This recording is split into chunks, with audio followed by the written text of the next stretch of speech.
Otaku in the Marvel DC Universe. Hello again, dear adventurers of the multiverse. Thanks for joining us once more on this epic journey. Remember, this story is pure science fiction from our wild imagination, so don't go trying to summon dragons in your backyard. The rights of this amazing novel belong entirely to its original author. We are only the narrators. Do you want more adventures? Show some love to our YouTube channel with a subscription and a like, and if you want exclusive content, our Patreon is waiting for you with open arms. Chapter 776 Stark and Chapter X27, Essay Enlightenment. As before, it was the same routine: open the door, welcome the guest, interrogate, the whole shebang soon after, accompanied by Nick Fury, Steve, and Rhodey, the President of the United States, boarded a Quinjet provided by S.H.I.E.L.D. and headed for the White House. This matter is very important since AIM and the organization behind it wanted to kill the President, then their successor would inevitably be a puppet they supported. Therefore, the immediate task for everyone now is to stabilize the political situation, unite reliable forces, consolidate power, and then find all the traitors, schemers, and Hydra pawns mixed in the upper echelons of the United States, and then eliminate them completely and bring them to justice. Actually, luring the snake out of its hole is a good method. That is, don't rush to save the president at the beginning, secretly use a stand-in, fake a charred corpse, and then sit back and watch the clowns perform at the critical moment. Come out and turn the tide in this way. Who is right and who is wrong, who is loyal and who is treacherous will be clear at a glance. Unfortunately,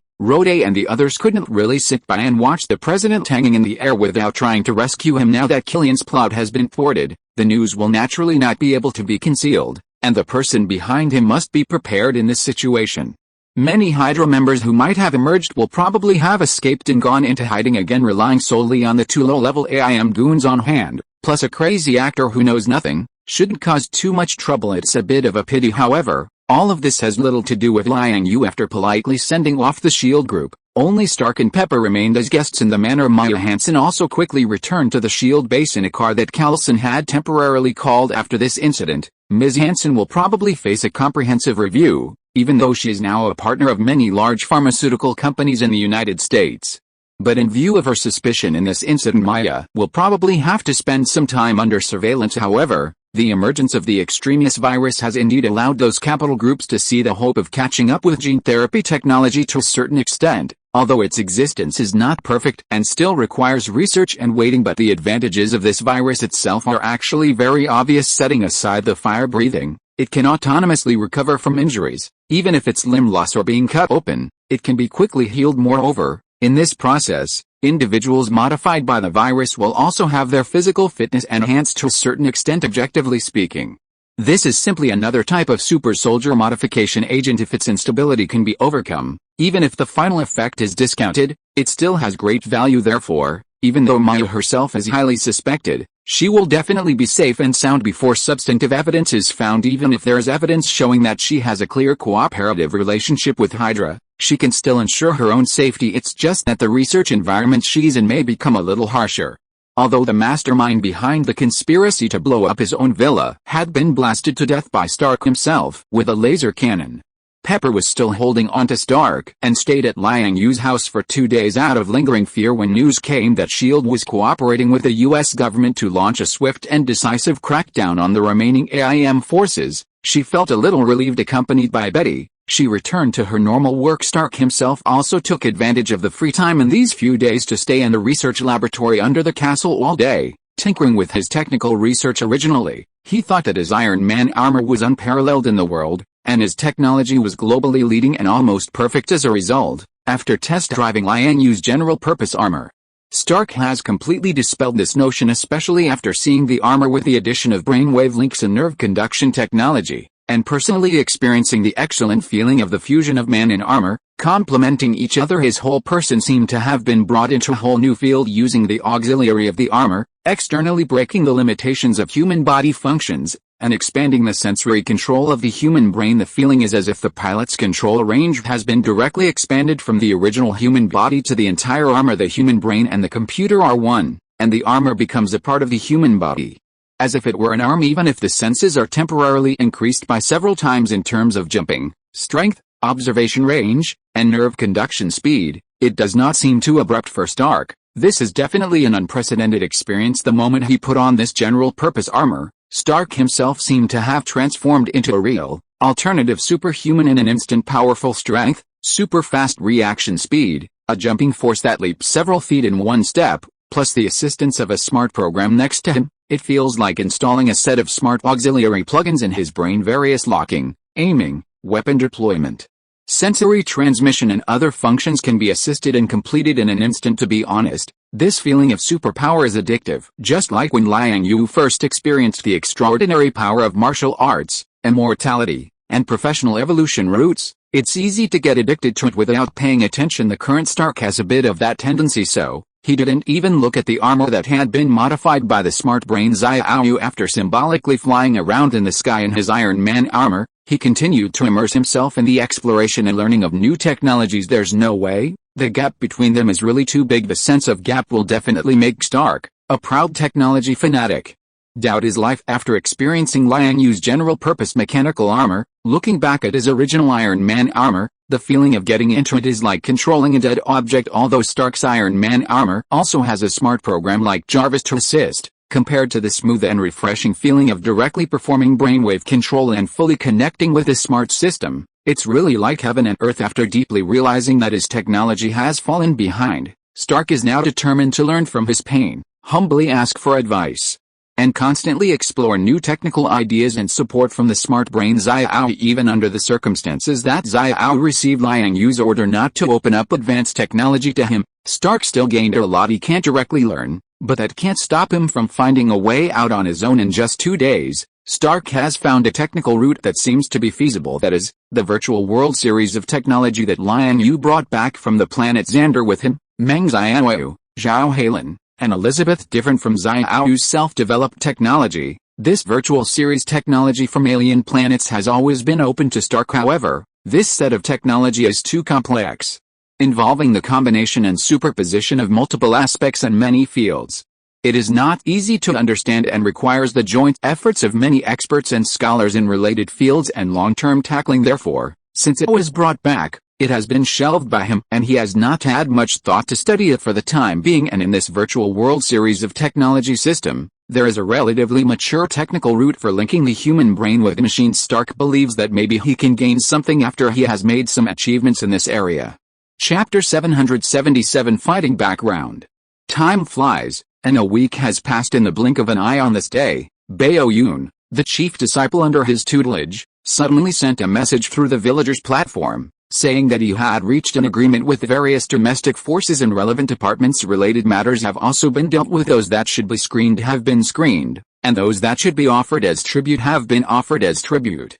All sects and factions, as long as they have an orderly inheritance and can be counted as famous, have had their unique and powerful techniques almost completely harvested by this disciple of his. Those whose foundations were insufficient and wanted to take advantage of the situation were naturally not treated politely and were cleanly eliminated. Some unwilling forces, after being screened out, also took a different approach, adopting a method of joint sharing with other similar sects or families, barely meeting the standards for entering the gang. Even for these forces, if the foundations of their various techniques and classics were still insufficient, Bao Yun would turn a blind eye and let them pass if he saw enough sincerity. In addition, there were several organizations or family forces that could not gather enough resources, but did not want to be left behind by this era-defining change, and in the end, they could only turn to the relevant departments in terms of the reserves of various techniques and classics, and the collection of various rare and unique copies. The country is definitely far ahead of all sects and factions. Don't think that their way of dealing with the world of superhumans has always been lukewarm, mainly based on suppression and indifference. In fact, they have always attached great importance to superhumans since the beginning of the founding of the country. They have been constantly exploring and excavating this ancient land, always able to extract some records and even cultivation techniques that should have disappeared in the long river of history from some unexpected places. To this day, the reserves and breadth of knowledge of the relevant departments in this area, even if not as vast as the open sea, are definitely beyond the imagination of ordinary superhumans. Moreover, to be honest, secret manuals are undoubtedly precious. After all, they are related to the inheritance and development foundation of a sect. But if you want to say how important they are, in fact, as long as you can get over that hurdle in your heart, it's just a matter of copying them one more time. In the past, these inherited classics, the secret treasures related to the development plan of the sect, were naturally not to be easily shown to others unless you were a direct descendant. You wouldn't have a chance even with good aptitude without accepting more than a dozen or 20 years of testing, but this time is different. It concerns the spiritual energy cultivation resources of heaven and earth, and it is related to the development and inheritance of the sect. Moreover, in terms of practical effects, those professionals in various sects, families, and relevant departments have already witnessed it with their own eyes. It was just a small emerald green tree that they didn't understand the principle of, but as a result, the entire Tibet mountain became a true blessed land of immortals. The magic of its creation is really enviable. If they could plant such a tree in their own mountain gate, then restoring the grand occasion of the immortals descending to the world, which only existed in historical books during the ancient era, would probably only be a matter of time. In short, it concerns the Millennium Development Plan of the sect's inheritance, so they can't help but pay attention to it. In comparison, the various unique skills and techniques in the sect are also very important, but they can also be appropriately compromised as long as they agree on 3 chapters with the Flowing Cloud sect afterward. Set the rules and confidentiality measures, and don't let them spread it or easily show it to others. Now, this transaction, which is enough to relate to the prosperity of the superhuman world and the great development strategy of China, has been settled, and Baoyun has properly handled all the matters involved. Now, all that remains is for Liang Yue to come forward, fulfill his promise, and go to the homes of those sects and forces who have paid the fees and submitted their techniques to plant the emerald green tree. With a flash of light, Liang Yue had once again arrived in the DC World Tibet Flowing Cloud Mountain Gate. By the lakeside thatched cottage, Baoyun was already waiting there, with a somewhat expectant look on his immortal-like, handsome face. Obviously, his disciple still cared very much about his hometown in front of him. In addition, with the increasing improvement of his cultivation, Baoyun's primordial spirit and perception have also given birth to some unspeakable mysteries at this time. He could vaguely feel that great events would happen in his hometown world in the coming time. Not a single independent event, but a series of crisis-ridden trends are about to come. From then on, the earth will enter an unavoidable period of turmoil. Various dangerous people will take turns to appear. Although China is not in the center of the crisis, no one can escape it on the same earth at this juncture. Improving the overall cultivation level of the domestic superhuman forces is undoubtedly a very necessary approach. It is not necessary to really achieve the grand occasion of the immortals descending to the world in the ancient era, nor is it necessary to fantasize that a super genius can emerge again during this period, reaching Liang Yue's current level of cultivation. As long as the top forces within the major sects, forces, and organizations in the superhuman world can have foundation-building stage cultivators, and the entire China has 2 or 3 golden core stage existences to guard the area. Seeing Liang Yue appear, Baoyun didn't say a word and directly took out a long list from his storage backpack and handed it over. Master, someone tilted his head at this time and saw that what was written on this list was the list of techniques and secret manuals sent by the major sects, mountain strongholds, organizations, families, and relevant departments. In addition, there is also a list of forces that are qualified for him to go for a walk and plant a green tree for them. Most of these are the major branches of Taoism,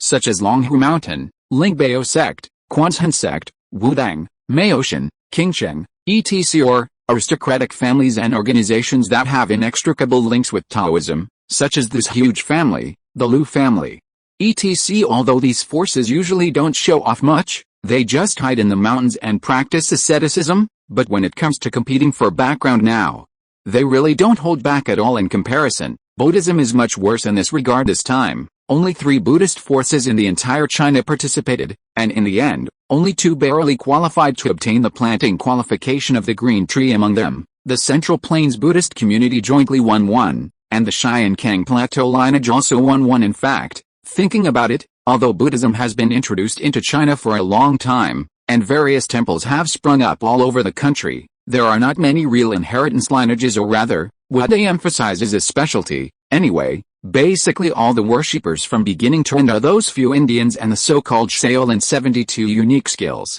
to put it bluntly, are just Shaolin versions of the techniques and classics circulating in China at various periods. Even the Baduanjin technique, people seize a name and have to produce a Shaolin version. Those who don't know think it really came out of this temple. What is most surprising is actually the official forces, who unexpectedly exchanged for 5 qualifications in one go. Adding up all the families in the country, Liang Yue is going to plant a full 23 green trees all over the country this time. Okay, As expected of the relevant departments, there are so many good things in your hands looking at these forces on the list, as well as the precious techniques and classics taken out by their representatives next to them. Liang Yue couldn't help but sigh in his heart with just this order. The library tower in his base world can be greatly expanded. There are some things that he should really calm down and study carefully. This disciple believes that the country did not use all of its foundations this time. At most it took out 6 or 7 out of 10, and there must still be a lot of good things hidden in its hands. Bao Yun thought for a while, and then said meaningfully from the side, these are all trivial. Who can't keep some housekeeping skills in their hands? How about it? Have they all discussed where to plant the trees? Liang Yue shook his head slightly when he heard this, and didn't take it to heart. Seeing this, Bao Yun continued, those ancient sects naturally want to plant them in their own mountain gates. Those families and organizations with slightly insufficient foundations plan to unite and apply to the relevant national departments for a sparsely populated area or a masterless famous mountain and river branch, planning to jointly operate and maintain a cultivation holy land. A preliminary intention has been reached with the relevant departments. As for the country, they have too many choices. They are not in a hurry to make a decision. I heard that they seem to want to ask for your opinion, Master.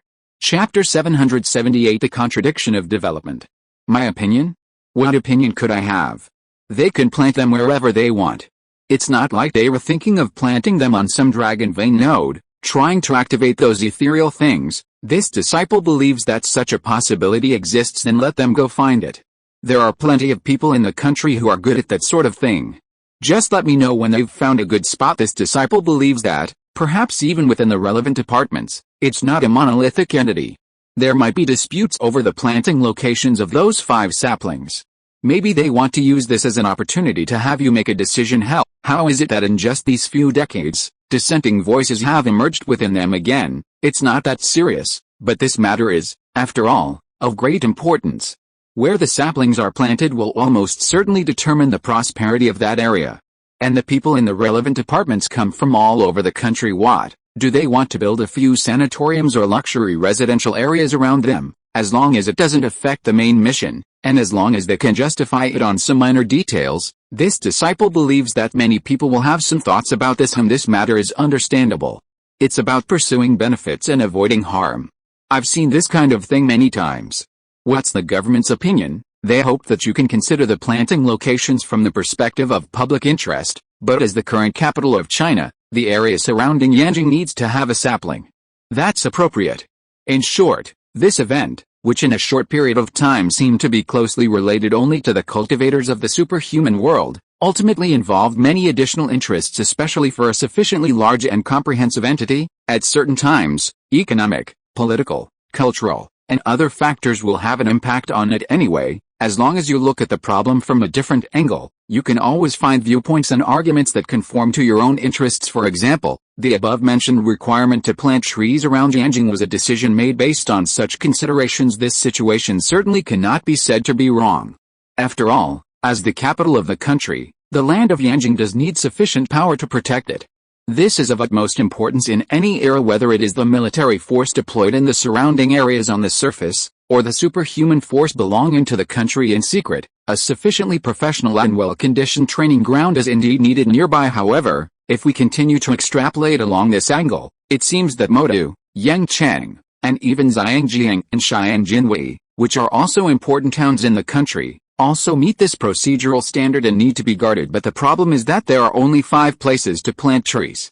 If we really did that, it would be a waste of resources. Therefore, except for the Yanjing area, which needs to have a tree planted due to special circumstances, the relevant departments have now directly handed over the other 4 places to Liang Yue. In addition, besides the countryside, there are actually many such disputes and disagreements in the superhuman world. For example, the Buddhist forces in China's superhuman world have won a total of 2 places to plant trees. This time the Qinghai Tibet Plateau relies on its profound heritage and single line of inheritance, occupying 1 tree alone, which is nothing to say. But in the middle of the journey, the Buddhist side was actually 2 Buddhist forces, combining their forces in one place, competing for a place, and these 2 famous temples belong to the north and south, geographically far apart. In this way, differences arise. After all, this is related to the prosperity and development of the inheritance, and there is no room for humility at this time around the only sapling planting location, the question of whose house it will fall into, for a time.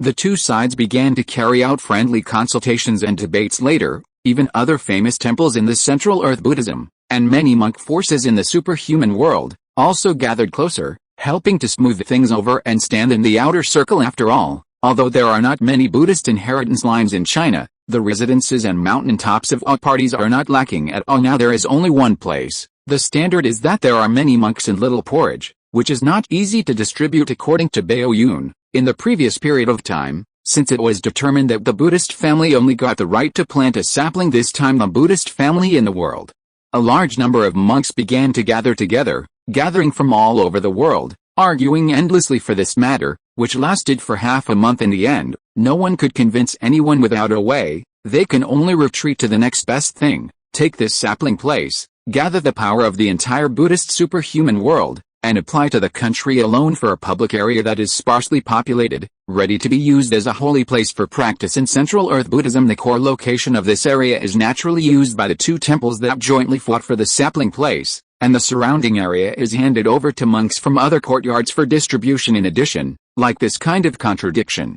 most of the forces that have won the place to plant trees by joining forces with many factions and families have such problems unless one party's geographical location and the conditions offered in all aspects are too superior. This can alleviate the advantages and disadvantages. Otherwise, they can only take a model of applying to the country for a public area like the Buddhist family. Relatively speaking, the various Taoist mountain gates can almost be regarded as a great victory and the most profitable in this competition. Although the scale of Taoist cultivation forces in the superhuman world is no less than that of Buddhism all over the country, they are better than the large number of places, sufficient land to distribute. And the regional Taoist temples under the various branches are mostly inherited in an orderly manner. The advantage of this is that there are enough cultivation resources and practice areas available. If it doesn't work, you can also take the model of the Xianzong Mountain Gate in Mount Taipei, where a group of disciples practice on the main peak. And some idle clouds and wild cranes and hidden practitioners continue to live in seclusion on the branches and even the surrounding area. It's nothing more than building a few more Taoist temples in the area farther away from the Sex Mountain Gate. Once the emerald green sapling is planted, at the current stage, the total amount of heaven and earth spiritual energy can be fully tolerated, and a large part of it that is too late to be absorbed and refined will be scattered in vain. Therefore, recently, those superhuman disciples who have walked out of the various Taoist branch veins and ran to other places to establish their own mountain tops and temples have recently begun to return to the main veins of their mountain gates. In addition, all the various sects that have won the place to plant trees in this event have recently been consciously expanding the channels for recruiting disciples in the sect. The inheritance of sects in the superhuman world is different from those of innate superhumans. As long as their qualifications are sufficient and they have someone to guide them, they can embark on the path of cultivation. Now that the problem of heaven and earth spiritual energy is about to be solved, the inheritance of various sects that were originally restricted due to the end of the Dharma era is also about to usher in a turning point. In this case, the conscious and controlled expansion of younger disciples has naturally been put on the agenda. In this regard, the country is actually somewhat taboo. After all, no one wants some uncontrolled forces to run out of their own country for no reason. Restriction, indifference, and cold treatment have always been the official attitude towards the superhuman world, but Liang Yue's appearance has broken this balance to some extent. It's not just because he created the emerald green sapling, a device for converting heaven and earth spiritual energy. His existence actually symbolizes an uncontrollable folk factor. Intentionally or unintentionally, Liang Yue has been placed in the center of this contradiction. It can be imagined that this development entanglement from the official and folk sides will inevitably become the inevitable trend of the times in the next long period of time. The more prosperous the world of cultivation, the more this contradiction will be highlighted. Chapter 779. The world changes, the spirit veins revive. Now that the quota had been confirmed and the other party had paid the full price, the next thing Liang Yue had to do was to complete the transaction. At this time, some days had passed since the official quota competition. The heads and elders of various famous sects in the world of the supernatural had already returned to their respective mountain gates to deal with the complicated affairs that followed among them. Some sects had completed all the preparations, full of anticipation, waiting for Liang Yue and others to come to their door, such as the various branches of Taoism. Others were still busy, hesitating in choosing the specific planting locations such as Buddhism and so on, especially those forces who jointly won a quota with the strength of various sects. In most cases, They cannot directly plant the green sapling in the of any sector family among them. They had to discuss together and then select a new public location, but this kind of thing obviously cannot be accomplished overnight. Today's China is not ancient times, where you can get the land deed of a mountain or even a famous mountain and river by paying a sum of money to the local yamen. This kind of application needs to go through strict approval, and most of those areas far away from the crowd and rarely visited are state-owned. And some good places have even been developed into tourist attractions. If you want to establish a sect base in it, you need to go through strict review at the provincial and even national level. Even if the world of the supernatural is involved now, it is a major matter, and special affairs are handled specially, and acquaintances help to open the green light. It will take a while to go through the procedures. It is normal for this kind of thing to take a year and a half. Fortunately, in modern society, even if you are in different parts of the country, it is very convenient to communicate with each other earlier. When the people in charge of those sects had not left, Baoyun had already pulled up a group in advance for those who had won the planting quota. Which family is ready, which family is still preparing and arguing. A message goes out, and you can quickly see it at a glance. So, in the following time, Liang Yue and Baoyun began to follow the messages in the group and arranged the planting of trees one by one for a full half a month.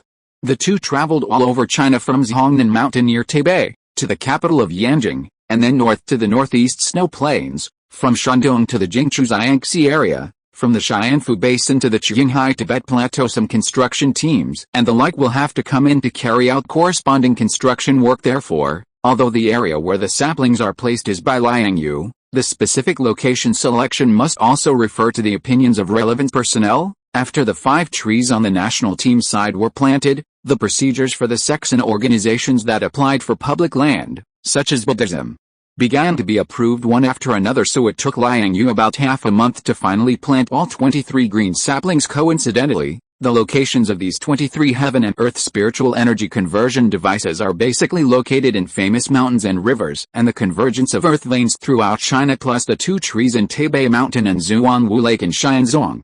There are a total of 25 trees scattered and dotted between the north and south of the vast Chinese land. The radiation area of these green saplings seems very limited for the vast territory, but their locations are mostly in the important areas of the entire Chinese mountain and earth veins, seemingly scattered, disordered, and a drop in the bucket. In fact, they are in harmony with the nature of heaven and earth, and echo the stars in the sky, connecting the brilliance of the sky above and the earth veins below. This is naturally related to the location selection of the major sects themselves, or it may just be a coincidence, but intentionally or unintentionally, it just happens to coincide with some kind of rule in the dark. So, after this batch of green saplings was planted, about a month or so passed when the massive heaven and earth spiritual energy descended on this land through the swallowing and spitting of the saplings, and reached a certain limit in these mountain and earth veins. An unexpected but reasonable subtle reaction occurred. Rumble. At that time, a low sound like thunder, as if without warning, began to sound in the sky above the entire Chinese land. After a while,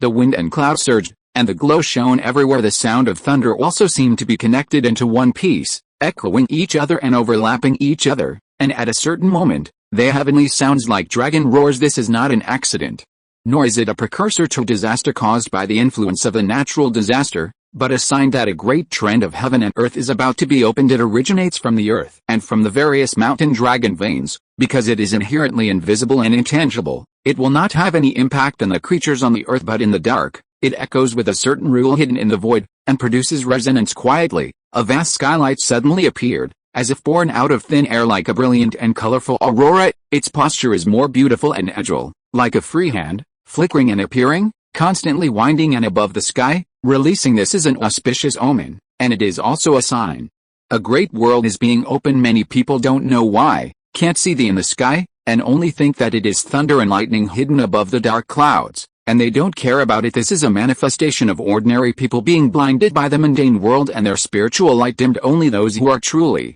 with cultivation in their bodies, can see the clues, and accompanied by the rumbling sound of dragon, the heaven and earth spiritual veins that were originally buried deep in the earth and intertwined with the mountains also changed. A trace of heaven and earth spiritual energy began to rise from under the earth veins. The speed is not fast, and the quantity is far from being comparable to the swallowing speed of the green saplings, like the gap between a mountain stream and a big river. But this trend is encouraging, which the heaven and earth spiritual energy is beginning to recover, and the, which originally fell into the end of the Dharma era, will also begin to bottom out and rebound from this moment. This day will undoubtedly be recorded in history. Chapter 780, The Beginning of the World. Such an unusual celestial phenomenon, coupled with widespread earth-vane resonance, naturally attracted a great deal of commotion very quickly for the common people. It was relatively easy to manage. Soon, a group of professionals from various fields, under the care of relevant departments, took the stage to explain, entering media studios to conduct popular science on geographical and scientific levels using various professional perspectives and terminologies. They subtly shifted the public's attention, thereby calming the people. In addition, the relevant departments suppressed public opinion, promptly deleting sensitive words and videos, and quickly brought the situation under control. In the age of the internet, there are no airtight walls. Coupled with the deliberate guidance of some individuals with ulterior motives, the large-scale abnormal phenomena in China quickly became a hot topic.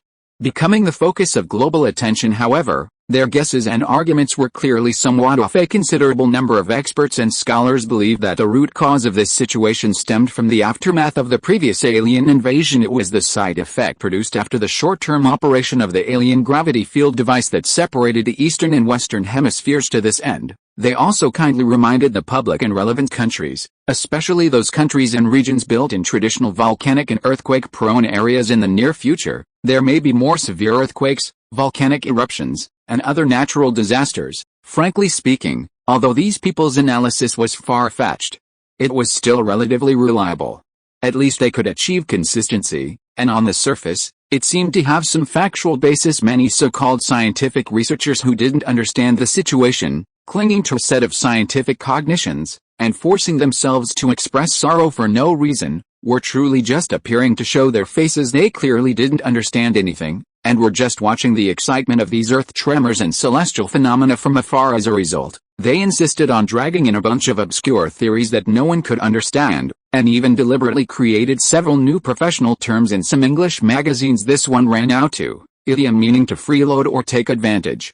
That one brought a bunch of historical data to compete for the stage, frequently appearing in the media and public opinion field. Finally, after many twists and turns, they directly led the direction to strange places. In addition, recently, the topic of the 2012 Doomsday Prophecy, which was left over from the ancient Mayan ruins, has been noisy and popular on various social media platforms. Now, within the borders of China, such a large-scale abnormal phenomenon has appeared first, which just coincides with a tune that has been hyped up by people with ulterior motives. As a result, for a time, the theory that the end of the world was coming and that humanity would eventually perish became a hot topic on various social platforms abroad. A group of conspirators and cult members who could only hide in dark corners in the past also took the opportunity to jump out, constantly using the network platform to promote and spread their set of doctrines, in order to achieve ulterior motives. In addition to this, there were also a group of large and small speculators who were constantly instilling the concept of doomsday survival into the public,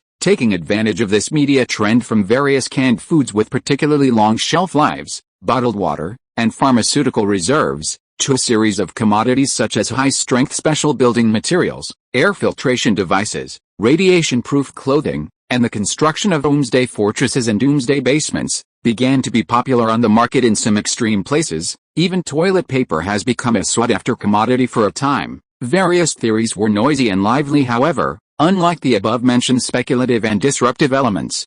For some people who really knew what they were doing, they were particularly serious when looking at this abnormal celestial phenomenon on the land of China. The issue of heaven and earth spiritual energy has been passed down by almost all ethnic groups on earth that have a bit of history. The difference lies in the fact that some civilizations have recorded it on paper, while others have hidden it in myths and legends. Some people can use this gentle energy to cultivate, and have formed various schools, which have been widely accepted. Some, however, were regarded as heretics, were severely suppressed, and became frequent visitors to various stakes and tribunals of the Inquisition. Later, with the advent of the end of the Dharma era, the development of industrial society, and the ebb of heaven and earth spiritual energy, the remnants of the supernatural and practitioners in various civilizations have also mostly fallen into the mortal world. Some are no longer sacred, leaving only a little power, which cannot be compared with the various weapons in industrial civilization. Some have even been directly knocked off the altar, completely reduced to stories and fairy tale books, and regarded as feudal superstitions by some scholars and intellectuals who grew up in the new era environment. But no matter what, there is always some trace of the supernatural that has been recorded and passed down to this day through word of mouth. secret teaching, and other methods. Perhaps at the beginning, those people outside of China did not know that the so-called celestial phenomena, earth vein resonance, and other phenomena were signs of the revival of heaven and earth spiritual energy, but after a long time, such changes in the general environment could not be concealed at all. With the emergence of celestial phenomena, the major sects in the other world, and even the national level, relevant departments are also stepping up the layout, and are preparing for the upcoming matters in full swing. The other world sects are relatively relaxed. After all, they are small sects as long as they guard their own mountain gates, or the public land applied for by several forces in combination. Relying only on the output of the small green tree for support, carefully planted at least within 100 years, it is very easy to achieve self-sufficiency in cultivation resources. What really needs to be adjusted in a major direction and development strategy is the relevant departments and the country. With the revival of heaven and earth, the amount of earth vein spiritual energy seeping out is constantly increasing, and in the next few decades, the entire China will inevitably usher in a change. Even ordinary people who are slow to react, who cannot obtain relevant information and the supply of cultivation methods in the first time, will always inadvertently obtain some benefits in the face of the increasingly rising heaven and earth spiritual energy. Even if it is just daily exercise, even if it is just some widely circulated farming techniques on the internet, the rewards obtained for the same effort and sweat will be different. As the saying goes, with a sharp weapon in hand, the desire to kill arises spontaneously. After having some skills and reliance in hand, people's mentality will inevitably change, and their usual style of behavior and methods of dealing with things will also be affected accordingly over time. The entire social atmosphere may become rougher as a result, and contradictions will intensify. In this case, it is inevitable to make the matter of spiritual energy recovery public, popularize it, and guide it in a timely manner, and standardize it. At present, even Liang Yue was a little caught off guard by the recovery of heaven and earth spiritual energy and earth veins in China. He didn't expect that his act of planting trees and transforming heaven and earth spiritual energy from the void into the present world would directly contribute to such a major event as spiritual energy recovery. The country is naturally even more passive. However, fortunately, they already had a plan for the use of heaven and earth spiritual energy and other matters now, although it has triggered the general trend of recovery. Fortunately, it is only in the initial stage, and the trend of recovery has just started. There is still time for all the changes, planning, and preparations. Isn't that so? After the celestial phenomena and earth tremors gradually subsided just a week later, the relevant departments came to Mount Taipei with a set of plans and clauses from the state to discuss with Liang Yue some new rules and strategies after the recovery of spiritual energy. Chapter 781. 49 People of Xianzong. According to our investigation, most of the areas where the spiritual energy of heaven and earth is seeping out are still concentrated on the main mountain ranges and scattered throughout the country. Basically, they are all in the same vein as the emerald green trees planted by Immortal Master. Affected by the previous celestial phenomena, very few places have begun to recover on their own, but it's not that there aren't any. In the past few days, we have already informed the major sects of extraordinary people who obtained the emerald green trees from you, and observation stations will be set up in the outer areas of each sect in the near future. These will be used to study the trends and characteristics of spiritual energy recovery, as well as the evolution trends of natural species in various spiritual energy environments. For future planning, relevant parties have reached some consensus. At that time, an official department will be established to specifically supervise and urge various conflicts arising in the spiritual energy environment. For example, violent emotions and fights caused by the increase in civil force, and even some criminal activities. In this regard, the country's manpower in various places will inevitably be somewhat insufficient in the short term. At that time, we hope to obtain the assistance and cooperation of the Immortal Master as well as the various sects of extraordinary people. Of course, this department is still only a prototype, and the relevant terms and cooperation norms are still under negotiation. Fortunately, the recovery of spiritual energy is still only in the initial stage, and we should still have a lot of time to respond. At that time, I hope that you, Immortal Master, can give us your valuable advice. Given that the tide of spiritual energy recovery has already begun, and various celestial phenomena and trends are also foreshadowing the arrival of a great era, this brings us no small challenges, but more of it is opportunity, and another broad road for vigorous development. Therefore, after tense discussions, the higher-ups hope to be able to, through the Immortal Master, redeem some more emerald green treasure trees that can convert spiritual energy, in order to balance the tide of spiritual energy development in various regions of the country, as well as the layout of population distribution.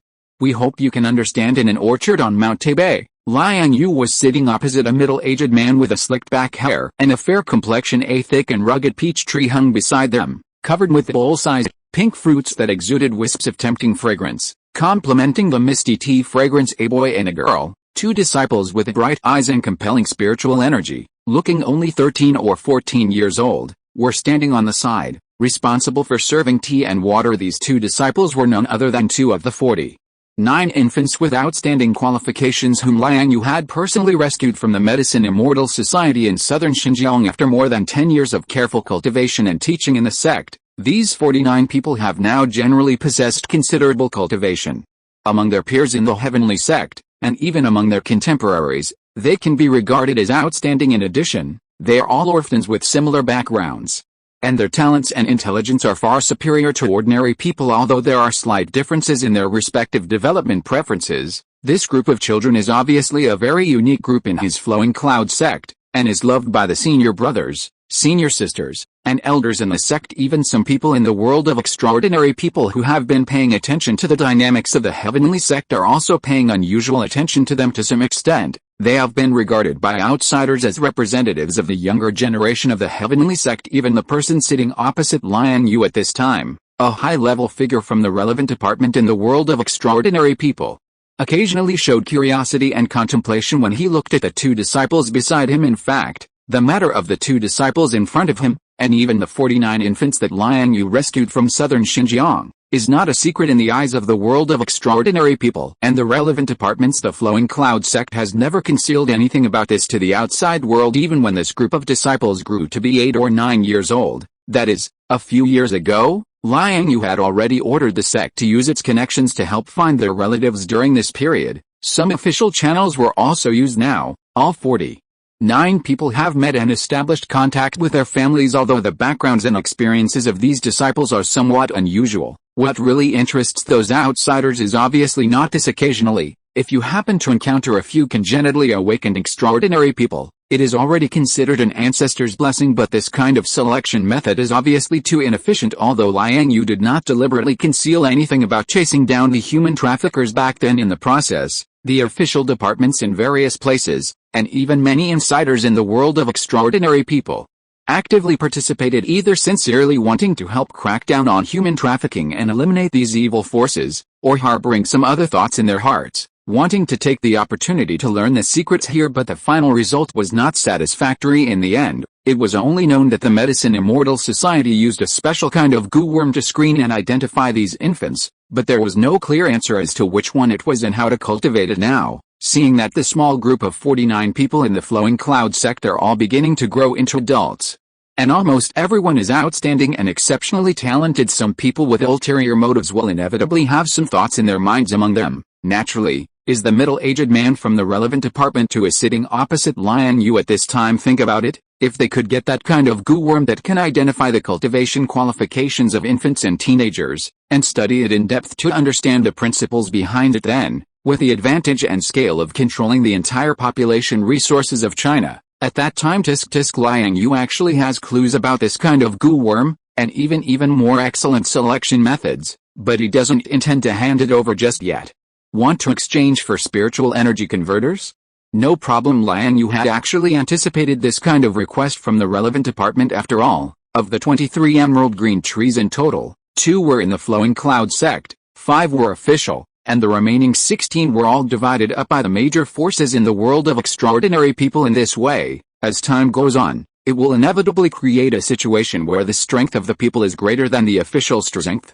As the orthodox official force of China, how can they allow this situation to occur? Originally, according to the idea of the relevant department, it didn't matter if it was a little less in the early stage, judging from the conversion efficiency of creating a cultivation holy land with a small tree in Mount Taipei. It should be enough for at least 10 years. As for the major sects of extraordinary people, they only need to secretly limit their expansion scale, and as long as they reasonably use their own quantitative advantages, they will be able to catch up sooner or later. But a current situation of spiritual energy recovery has inadvertently broken the plan.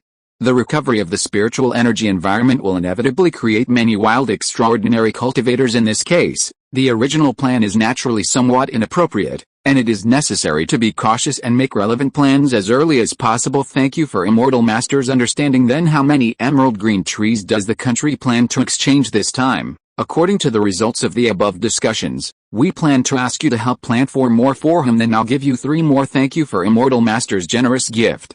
If you are listening to this novel on a channel other than Fanfic World, it means it was downloaded and re-uploaded without effort.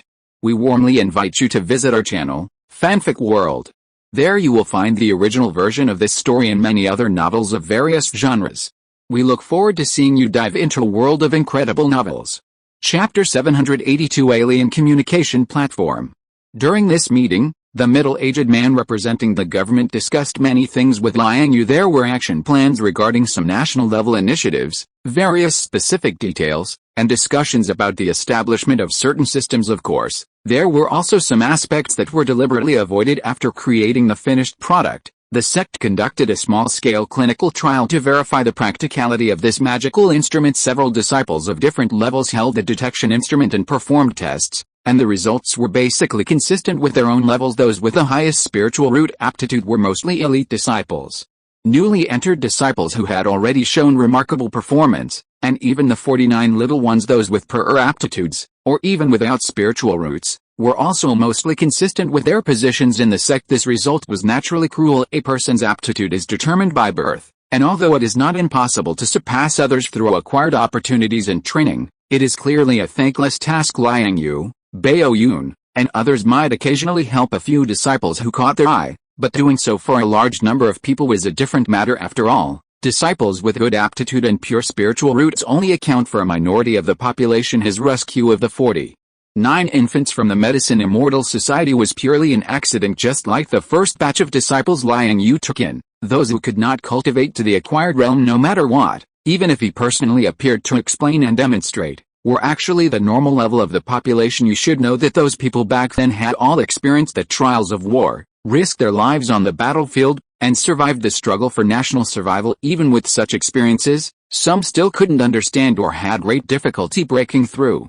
In comparison, the hopes of those mediocre disciples among the new generation were naturally even more. Therefore, that detection event also severely dampened the cultivation enthusiasm of the disciples. But if the government had this kind of detection instrument from the cultivation world, it would be different. They could completely rely on their own convenience to detect potential students throughout the country, in the vast groups of elementary, middle, and high schools, and sift through them. Relying on the sheer size of China, they could select those with excellent aptitudes for cultivation and choose the best. However, this was a major event that would determine the fate of many people, and the specific operation would have to be seen. Moreover, since Liang Yue was now sitting opposite this middle-aged man, he represented the traditional forces of the alien world, and he himself, to a certain extent, represented the entire Taoist lineage behind him. There was also the Flowing Cloud Heavenly sect he had founded, and many people were counting on him. So many things still had to be observed. If he could fight for some benefits, he had to try his best to fight for them. But besides that,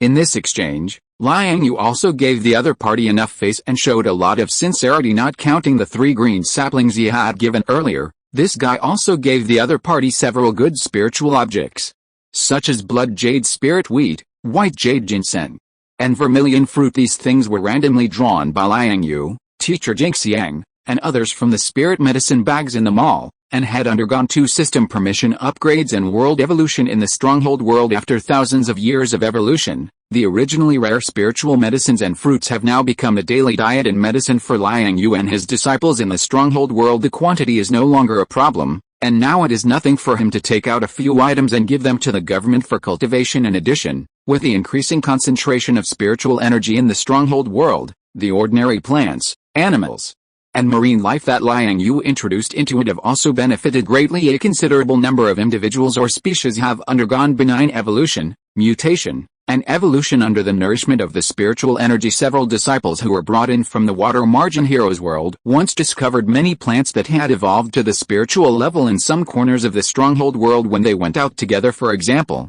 bamboo shoots that glow at night, grapes that are as black as jade and emit a wine fragrance, bees that can brew spiritual honey, and so on. With the continuous recovery of spiritual energy and the continuous improvement of the spiritual environment, similar benign evolutionary phenomena will obviously occur in the current DC China. For example, his Taipei Mountain and Zhendi City on the shore of Zuanwu Lake in the north. After Liang Yue planted the green saplings in the two locations, many species in the surrounding areas have begun to transform. After 10 years of nourishment, everything is renewed, and the world evolves. Some inconspicuous wild fruits and herbs that are all over the wild grass have been greatly improved in silence. And some sporadic essences have even been transformed into spiritual species. Some small animals that were originally full of spirituality came from the depths of the Kindling Mountains not long after the green saplings were planted and took root in the surrounding area of Taipei Mountain. After more than 10 years of reproduction, they have now become a climate in recent years. It is said that some villages around Taipei often have signs of spiritual wild animals appearing, but fortunately, there are many casual cultivators from the alien world rooted there while concentrating on cultivation. They can also protect the peace of one side, so there has been no trouble now, with Liang Yue's intentional or unintentional efforts. Green saplings are blooming everywhere and beginning to take root all over the country.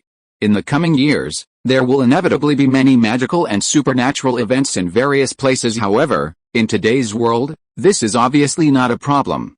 With a government and relevant departments' level of governance, it is estimated that they will soon be able to come up with corresponding solutions as for the various spiritual objects that have naturally evolved in the spiritual environment. In fact, Liang Yue's current plan is to exchange with a government and various alien sects through exchange, to help each other, and to cooperate for win-win results. Although he also put in a lot of effort and ran around in many ways when he introduced various animals and plants into the stronghold world. It is naturally stretched compared to a real world. Although various spiritual medicine lucky bags can directly produce spiritual plants, they are also a drop in the bucket. So, I propose to establish a platform for safe communication. In addition to the exchange of information between various sects and the government, solutions to some abnormal affairs, difficult and complicated diseases, and even the transaction of certain resources, such as various spiritual objects, elixirs, or certain commissions, can also be circulated and exchanged between each other. Once this platform is established, Liang Yue will definitely have to bleed a wave at the beginning. After all, in today's alien world, there is basically nothing that can be called a good thing. Those cultivation techniques left by the predecessors have basically been collected in the previous quota for planting saplings for the sake of long-term development. He also has to revitalize this platform. Immortal Master's opinion is brilliant. I will report this matter when I go back. Chapter 783 Psychic Detector.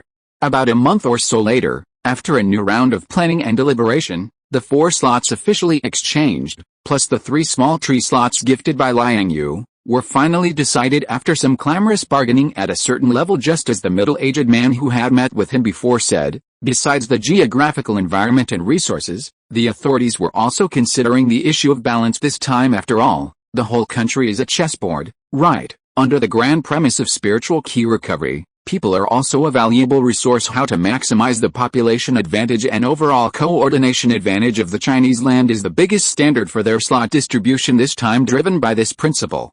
The regions that had already gained many advantages in the first round of small tree slot competition naturally had to promote the spirit of overall consideration and humility. For example, the Central Plains region being close to the Kindling Mountains, this dragon vein treasure trove, and historically the essence of many dynasties, its geographical and traditional advantages are too obvious. Surrounded by the Taipei Celestial Sect, the Zhongnan Mountain Quanzhen Tao, and the Huishan sect of Mount Hui, 3 small trees have already taken root here. Subsequently, the authorities also seemed very interested in this mountain range, so they also planted a tree in the southwest of the Kindling Mountains, in the land of abundance. Then, after a round of internal discussion, the Buddhist sects of the world planted the Buddhist small tree in a Feng Shui treasure land on the east side of the Kindling Mountains. Therefore, after the first round of slot competition, the Central Plains, and even the entire Kindling Mountains region, already had very abundant spiritual key resources. The trend of spiritual key recovery is definitely one of the best on the Chinese land under this circumstance. In this second round of selection for the 7 slots exclusive to the authorities, it would naturally be treated differently and excluded in advance. In addition,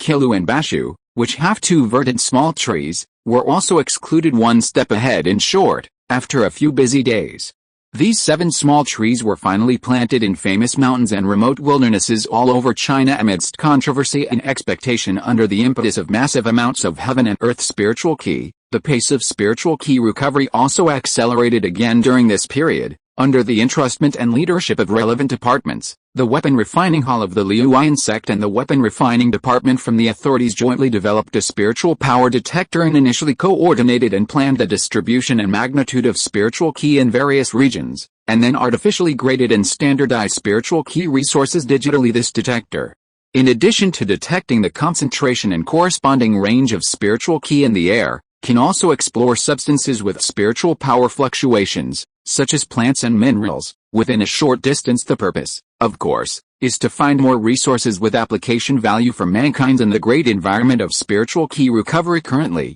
after more than a month of research and development, this detector has entered the mass production stage. In order to adapt to the rhythm of this great recovery trend as soon as possible, professionals, garrison troops, forest rangers, etc., belonging to the authorities in various places have also been issued corresponding tasks and have begun to take action. Holding this new type of detection tool in their hands, they patrol and search back and forth in their respective areas of responsibility, and record the changes in various spiritual ki data. In addition to the authorities, many colleagues in the world of paranormal beings are also unwilling to lag behind, and they are sending messages and greetings in various sect leader exchange groups, ordering a batch of detection equipment from the Liuyan sect. They dare not get too involved in searching for resources in distant places, but they cannot let others take advantage of their own territory around their mountain gates. Some well-informed casual cultivators in the world of paranormal beings also don't know where they got the news from, and despite being weak and alone, they are unwilling to be left behind. They have obtained some of this detection tool from some unknown people through various channels and have also joined this exploration work. Of course,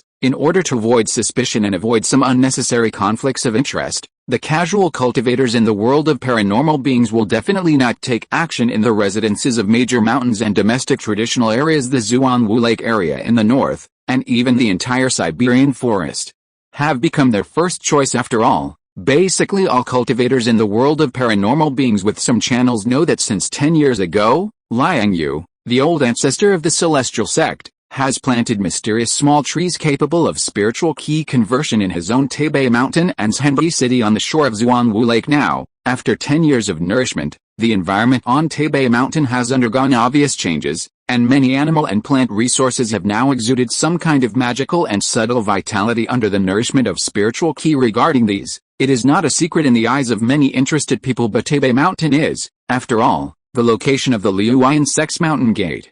It's okay to stay in the small villages around the peripheral veins, toss some spiritual ki, and practice a bit, but if you really dare to find spiritual objects with a detector all over the mountains and fields in a big way, then the consequences are estimated to be very miserable in comparison. The surrounding area of Zhuangwu Lake in the north does not have so many taboos. Although Zhenbi City is also a branch of the celestial sect, there are actually not many disciples stationed there on weekdays. Moreover, the northern forest is really sparsely populated, and most of the areas are undeveloped, and various resources are very abundant. Both are good locations that have been nourished by rich heaven and earth spiritual ki for more than 10 years. So unknowingly, the distant northern border has become a hot spot that attracts attention. It has become a region explored and discovered by many casual cultivators and paranormal beings. In addition, there are also some active people who have already shifted their sights abroad, although there are no signs for the time being. As the trend of spiritual ki recovery on the Chinese land becomes more and more obvious, many people also take it for granted that this oil of recovery will continue to expand, although the speed of development in foreign regions may not be too fast. It is only a matter of time. In the eyes of capital, it is called reasonable investment, resource utilization, and increasing employment. What's more, those areas that are favored are mostly mountainous and wilderness areas with inconvenient transportation and harsh environments in the eyes of others, and they are not worth much to leave there. It is a pity that at present, these people from the private sector only dare to focus on the surrounding areas bordering China, which are connected by mountains and rivers. What they are holding in their hearts is mostly the traditional thinking of hoarding land for farming, so as to facilitate future cultivation. Places that are farther away are not within their scope of consideration at all. With a flash of brilliance, after handing over all the affairs in the DC world to Bao Yun, Liang Yue had already returned to the stronghold world at this time after having a small gathering with teacher Shizuka, Hinata, Xiao Zhao and others, and having a meal. He came to the small valley filled with spiritual mist where the world tree sapling was located. He simply built a house on a hill by the river, and then stationed here while observing the growth and mysteries of the world tree. He also entered a state of closed-door cultivation again after the previous competition for tree planting slots. Liang Yue had almost gathered the vast majority of inheritance cultivation methods and classics of the major sects in the DC Chinese paranormal world in his hands. This is undoubtedly a very valuable asset. It contains the aspirations, inspirations, ideas, and efforts of countless benevolent people in the development process of that world, which has great reference significance for his own cultivation. Now that he has such a batch of secrets in hand, Liang Yue naturally has to sit down and study them carefully. Chapter 784 The Origin of Qi. Seeking immortality and longevity through cultivation is the ultimate dream for many, especially with a living example like Liang Yue, who occasionally appears to show off his astonishing miracles. His actions and deeds have, to a certain extent, become a trend in the cultivation world.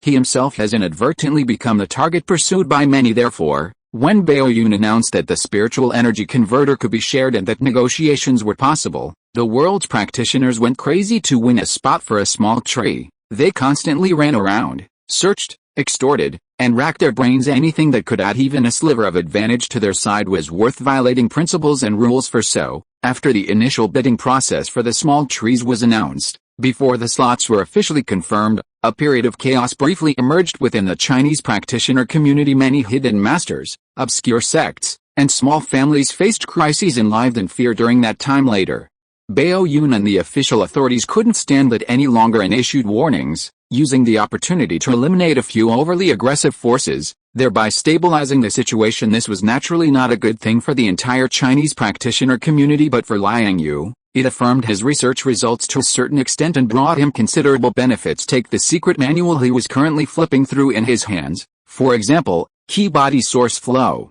Known as the pinnacle of techniques among the 8 wonders, the main culprit behind the Jiaxin calamity according to Baoyun, the reason this secret manual ended up in his flowing cloud sect's hands was related to the previous chaos. The owner of this controversial technique in the practitioner world actually had some subtle connections with his flowing cloud sect. It originated during the war years when the Central Plains suffered from continuous disasters. The double blow of war and famine left many people displaced and homeless. Under Liang Yue's leadership, the flowing cloud sect had already cultivated thousands of acres of fertile land around Mount Taipei since ancient times. All major famines have been caused by droughts, but for him, water was simply too easy to obtain. Unlimited water sources were standard in the rules of Minecraft. So, when this disaster struck, Liang Yue and the flowing cloud sect took in a large number of refugees. The owner of the Qi Body Source Flow and his family were among these refugees, receiving protection from his sect. This state seemed to have continued for quite some time until it was exposed a few years ago.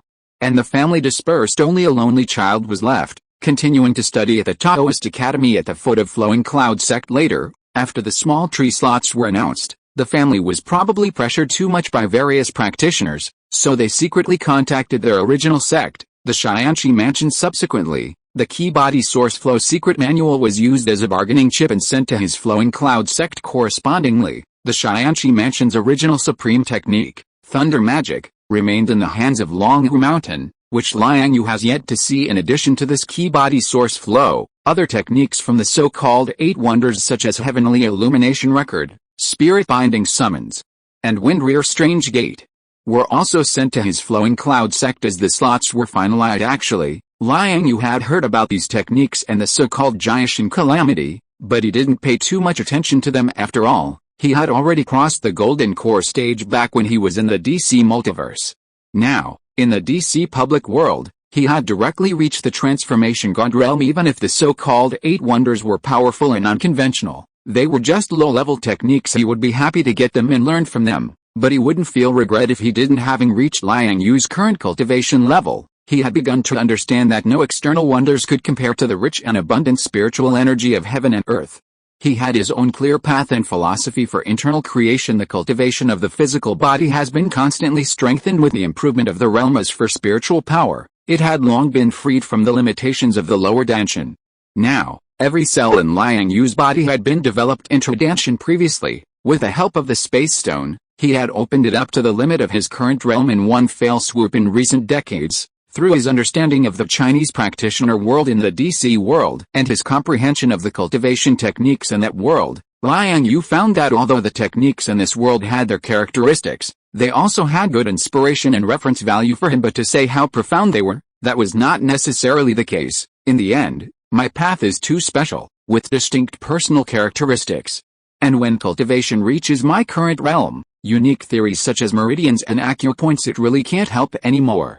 Sufficient resources and inherent wonders are the most essential parts. I heard that in ancient times, the techniques and classics cultivated by those cultivators and key refiners were often not very complicated, but they could unleash great power between every move and style. Presumably, this situation should come from the advantages in the realm of cultivation and the understanding of the laws of heaven and earth.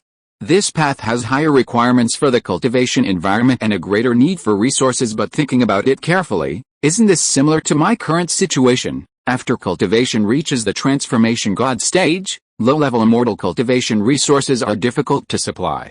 Every step of breakthrough requires a lot of resources, and techniques become less important as long as you stick to your own path in the general direction of cultivation and maintain your own philosophy. You will naturally be able to complete the advancement when the time is ripe. In this process, some techniques and magical powers will naturally be derived. Thinking of this, Liang Yue couldn't help but raise his HUD from the classics in his hand, looking somewhat dazed at the setting sun in the sky and the brilliant glow that accompanied the sunset. If his own cultivation and realm were compared to this round sun, then the various magical techniques were not much different from the afterglow reflected from the clouds. Although the beautiful glow was intoxicating and yearning, the eternal sun was the main body in this process. Having cultivated to this point, Liang Yue's current direction of advancement had long been determined, and the goal was clear now. All he lacked was to constantly push his own realm to a higher level in order to open up the path forward. In comparison, no matter how wonderful the flowers and scenery along the road were, they were just fleeting clouds. Being too fascinated by these appearances would easily delay the right path. Liang Yue had been wandering in confusion before, even though he had such a simple truth. It was really a bit inappropriate. Now that he had suddenly realized it, it should not be too late. Chapter 785 Purple Gold Gourd. Crack in the blink of an eye, half a year passed quickly in the stronghold world. Feeling that he was fully prepared, Liang Yue immediately returned to reality. After advancing his cultivation to the peak of the transformation god stage with a thought, he instantly connected the space between earth and Morag. After a short rest, his originally dormant and hidden cultivation was released in an instant, accompanied by a rumbling sound of thunder. A vast sea of turbulation clouds filled the sky as if born out of thin air. The sky was filled with turbulent winds and clouds, and the celestial phenomena were looking around. The boundless dark clouds obscured the entire view. Massive amounts of lightning flashed in the sky along with the gloomy turbulation clouds, as if decorating the entire world with a scene of doomsday. Everything became gloomy, and only the shining lightning could light up the sky and the earth with bursts of flickering light. A vast pressure covered down from the void above the sky, and the air solidified all living beings on the earth, causing them to shiver. Half a year passed quickly, and after clarifying his own path, Liang Yue, blessed with a method of creation, naturally entered a fast lane in terms of cultivation, nourished by a variety of heaven and earth vitality from different planes, worlds, dimensions, and extremely high energy levels. His cultivation soared all the way in just 1 month. He advanced to the peak of the transformation god stage. There is nothing incredible or difficult to understand about this, because what Liang Yue is cultivating is, which ranks first among the 36 heavenly arts of Taoism. It is already a leader among immortal level cultivation methods, not comparable to ordinary people, let alone ordinary inheritances. In addition, the logic and concept of itself is to draw energy from different planes of space. Once he finds the right entry point and encounters several worlds with extremely high levels, the heaven and earth vitality within, with its myriad of extremely high energy levels, can naturally push him all the way to soar. This kind of cultivation resource supply is much stronger than those heavenly materials, earthly treasures, spiritual plants, and medicines. It not only contains countless high-level energy substances, but also some powerful enough vitality. Even contains many fragments of the original plane's laws, subtly replenishing and broadening Liang Yue's cultivation foundation, adding more possibilities to his future path. At the same time, it also increased his applicability to different world law systems and cultivation systems, just like the space door that Liang Yue used before. This door opening technique from the Sanctum Sanctorum of the Marvel world is a special magic created based on the understanding of the special laws of this world. The rule system here is like a specially constructed test field, where various laws are vividly displayed on paper, and a little inspiration and power can be used with ease. This situation is obviously unimaginable in other strict worlds. However, this is precisely the reason why Liang Yue chose to return here to transcend the turbulation. The exceptionally active rules help him to comprehend higher level laws and the essence of rules during breakthroughs and promotions. Rumble accompanied by a heart-pounding sound of thunder. Liang Yu's tribulation officially began. Different from the casualness of the previous tribulations, he appeared particularly solemn at this time, with an expression of neither joy nor sorrow, and exuding an aura all over his body. At this moment, he was in the void, facing the almost close and heavy thunder clouds. With a thought, a gourd suddenly extended from his body. The gourd was purple all over, with dark golden runes engraved on the surface, emitting a hazy golden light. At first, it was only the size of a fist, inside Liang Yu's Danshan, and then suddenly enlarged in the blink of an eye, turning into a giant object hundreds of feet high in a flash, covering Liang Yu's entire body. The object was full and round, with a sense of beauty, and its texture was like glittering, smooth and flawless. The big belly landed on the ground, and the mouth of the gourd faced upwards, directly towards the eye of the thunder tribulation in the air. This thing is none other than that Liang Yu constructed under the inspiration of his mind when he advanced to the transformation god stage. The outer shell of the gourd is a container condensed from rich spatial power, life force, and the Dao fruit of the sapling. It almost condensed all of Liang Yu's cultivation achievements and skills at that time, and is extremely useful for guarding. But this gourd is actually just a container while absorbing various energy substances from the outside world, quickly melting and summarizing them. It also nourishes Liang Yu's own cultivation Dao fruit, constantly refining and moisturizing it as of today. The Dao fruit in this gourd has taken shape, and under his cultivation, it has once again transformed into a seed with infinite possibilities. It contains Liang Yu's hard work and summaries since he started cultivation, as well as his observation and deduction of the world tree sapling crack. At this moment, a thunderbolt suddenly struck down from the center of the boundless tribulation clouds, and in a flash, it had already smashed onto the 100-foot-high gourd. But then, a strange scene appeared. A giant thunder, which originally carried hundreds of millions of Juna force and was at least tens of meters wide, suddenly seemed to be captured by a strange force the moment it approached the gourd, and directly fell into the mud. Then, like a clear spring shining with dazzling colors, it suddenly shrank and was absorbed into the mouth of the gourd with a spin. Compared with the vast tribulation clouds on the purple gold gourd, which is hundreds of feet high, is actually not conspicuous and appears very small. However, the bursting thunder force failed to show the slightest power during this process, and was swallowed directly into the gourd in a blink of an eye. From beginning to end,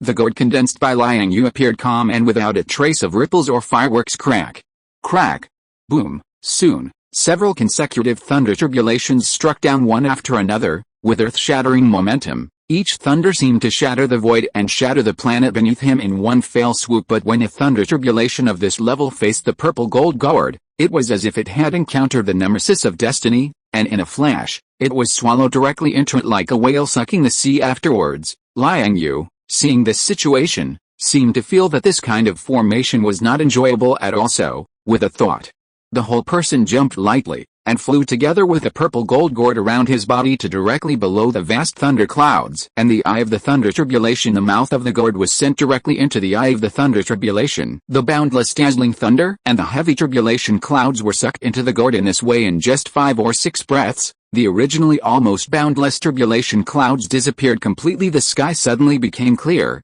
and the clean sky was as if it had just been washed with an A.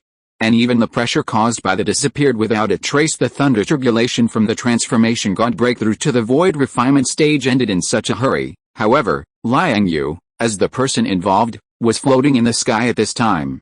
After waiting for a long time and confirming that there would be no subsequent heavenly tribulations, his brows furrowed slightly with a wave of his sleeve. The purple gold gourd, which was originally hundreds of feet high, suddenly shrank and turned into the size of a palm. Falling into his palm, it seems that it is still a bit imperfect. Thunder power, now I have it, but fire has become a scarce commodity again, and even eternal fire is difficult to make up for. The balance between thunder and fire has been broken again. How about little Wu, reporting master? According to the proofs we left behind during our previous, there is a star about to go out of control in a star field 6 light years away from here. According to speculation, it will erupt in 5 or 6 years. When this star goes out of control, it should swallow the entire star system it is in. Well, that's it. Chapter 786 Stellar Fire. The purpose of seeking out of control stars is self-evident. Liang Yu naturally wanted to use the power of the sun's flames to balance the two attributes of thunder and fire within his body. The eternal fire was quite powerful and of extremely high grade, otherwise, it wouldn't have been able to stand against the heavenly tribulation lightning. After obtaining this magical flame from Thor, Liang Yu had meticulously researched it for a period of time. Subsequently, he discovered that this flame, in addition to being used for resurrection, enchantment, and possessing the characteristic of eternal immutability, could also assimilate other flames of the same attribute, that is, devour other flames to strengthen itself. Well, this isn't actually a remarkable attribute, because basically all flames with any reputation seem to have this characteristic at this moment. After being tempered and nourished by the lightning tribulation, the seed within Liang Yue's Danshan, contained within the purple gold gourd, had reached the edge of hatching. Bright blue lightning patterns and orange-red flame patterns intertwined, forming a mysterious and special pattern, in a state of imminent eruption. However, due to the imbalance in the attribute weight of thunder and fire,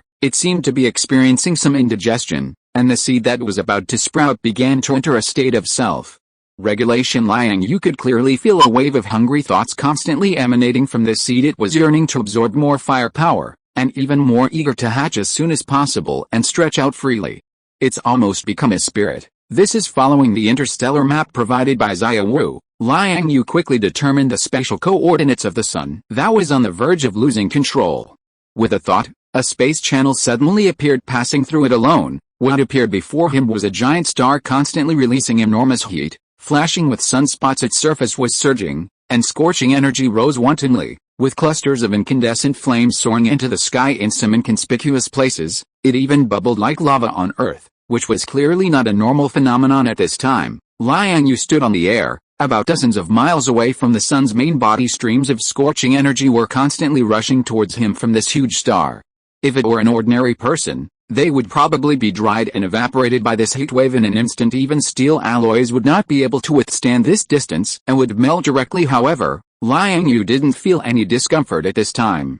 His entire body was covered with a layer of gravitational shield, and he stared at the scorching object below in a daze. It was close at hand. However, soon, under the enormous gravity of the star itself, the thick pillar of flame actually curved in the air, drawing a smooth arc, and was reabsorbed. It was like a dazzling and surging ring of fire. The whole process lasted only about 5 or 6 seconds. However, this gave Liang Yue enough reaction time. He grabbed the tail of the falling flame, urged the purple gold gourd in his body, and remotely extracted a portion of it. Then, like a tide returning to the sea, it was swirled into the mouth of the gourd. The seed inside was also impolite at this time. As soon as it saw the flame being collected, it directly greeted it, and absorbed it all into its body in less than a breath. The eternal fire, which had been lurking inside the seed, confronting the heavenly tribulation lightning with difficulty, also seemed to sense something and frantically absorbed this newly acquired flame. After a while, it completely digested it, and the eternal fire itself also grew a bit stronger. Liang Yue, on the outside, had also been closely monitoring the situation inside the gourd.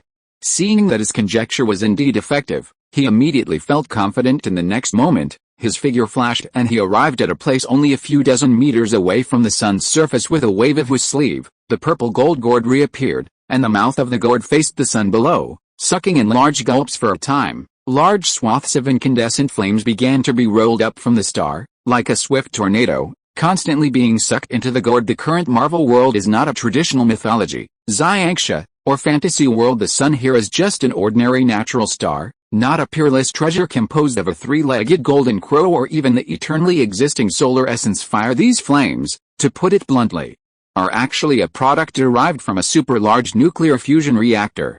The temperature is not bad, but the energy level is relatively low compared with heavenly tribulation lightning. The quality is much lower. Fortunately, Liang Yue has the eternal fire in hand, and the stellar flame in front of him is abundant, almost countless, enough to be used as nourishment. So, in the following time, Liang Yue took root and stayed on this star while extracting stellar flames and paying attention to the seed's attribute balance inside the gourd. He would also directly plunge into the interior of the star when he was extremely bored. Relying on a layer of spatial barrier, he swam and shuttled back and forth, constantly searching for some possible natural treasures or special materials. Don't mention it.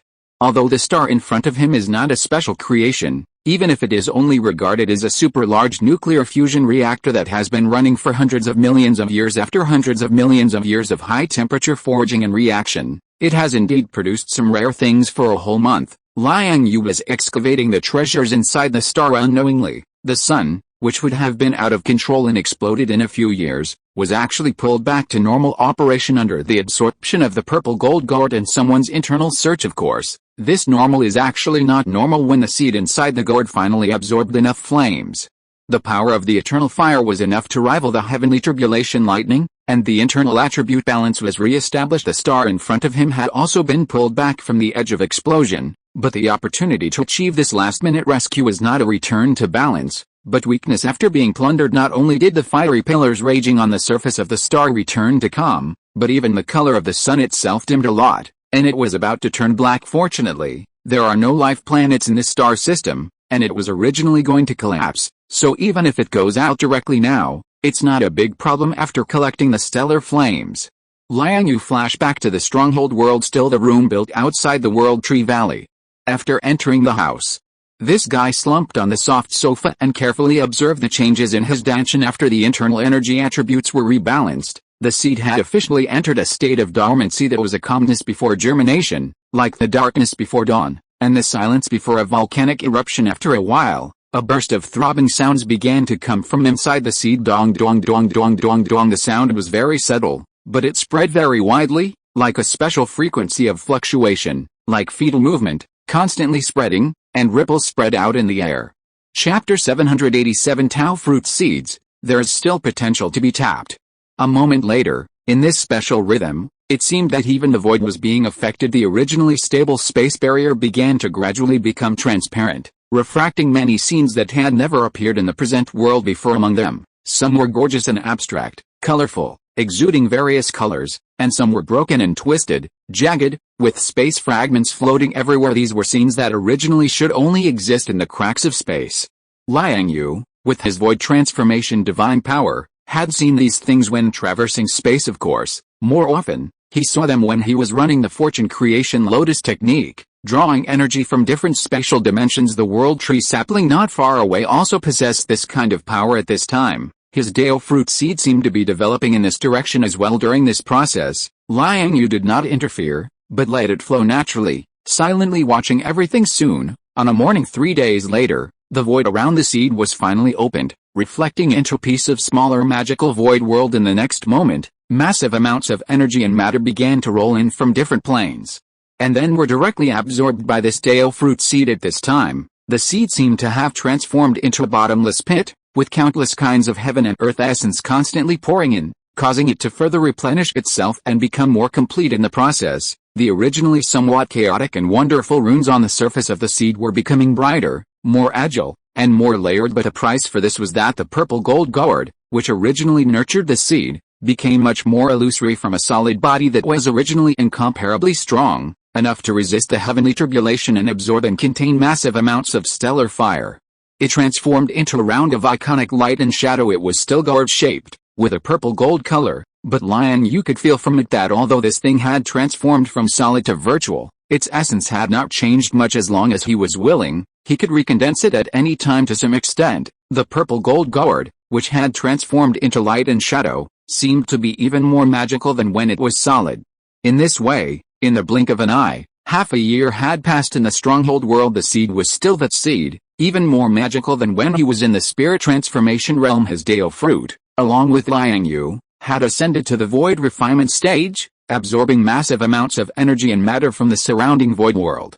Unknowingly, it had forcibly pushed his cultivation to the great perfection of the late void refinement stage. It was almost at the integration realm. As a result, the seed still showed no signs of sprouting. Don't want to sprout. Looking at this seed in his Danshin, which was clearly on the verge of breaking its shell and about to grow and transform, but was still calm and unhurried, devouring endless energy and matter, Liang Yue couldn't help but feel a little strange. After half a year of observation and deduction, Liang Yue felt that his Tao fruit seemed to have broken away from his control at this time and had some of its own ideas. Originally, according to his plan, every time the Tao fruit in his Danshin advanced to a realm, it would complete a deduction and evolution as scheduled, from sprouting and growing into a towering tree, to returning to a seed, and nurturing deeper levels of magic. According to Liang Yue's previous script, he was a small tree in his Danshin during the core formation stage, and he returned to a seed during the spirit transformation stage, and then brewed mysteries in the gourd. His Tao fruit itself had spirituality, its own stage judgments, and an evolutionary path, which was actually a good thing. This may be driven by his subconscious, instinctively promoting his Tao fruit seed to move in a more complete and natural direction. Although this was a situation that happened outside of the plan,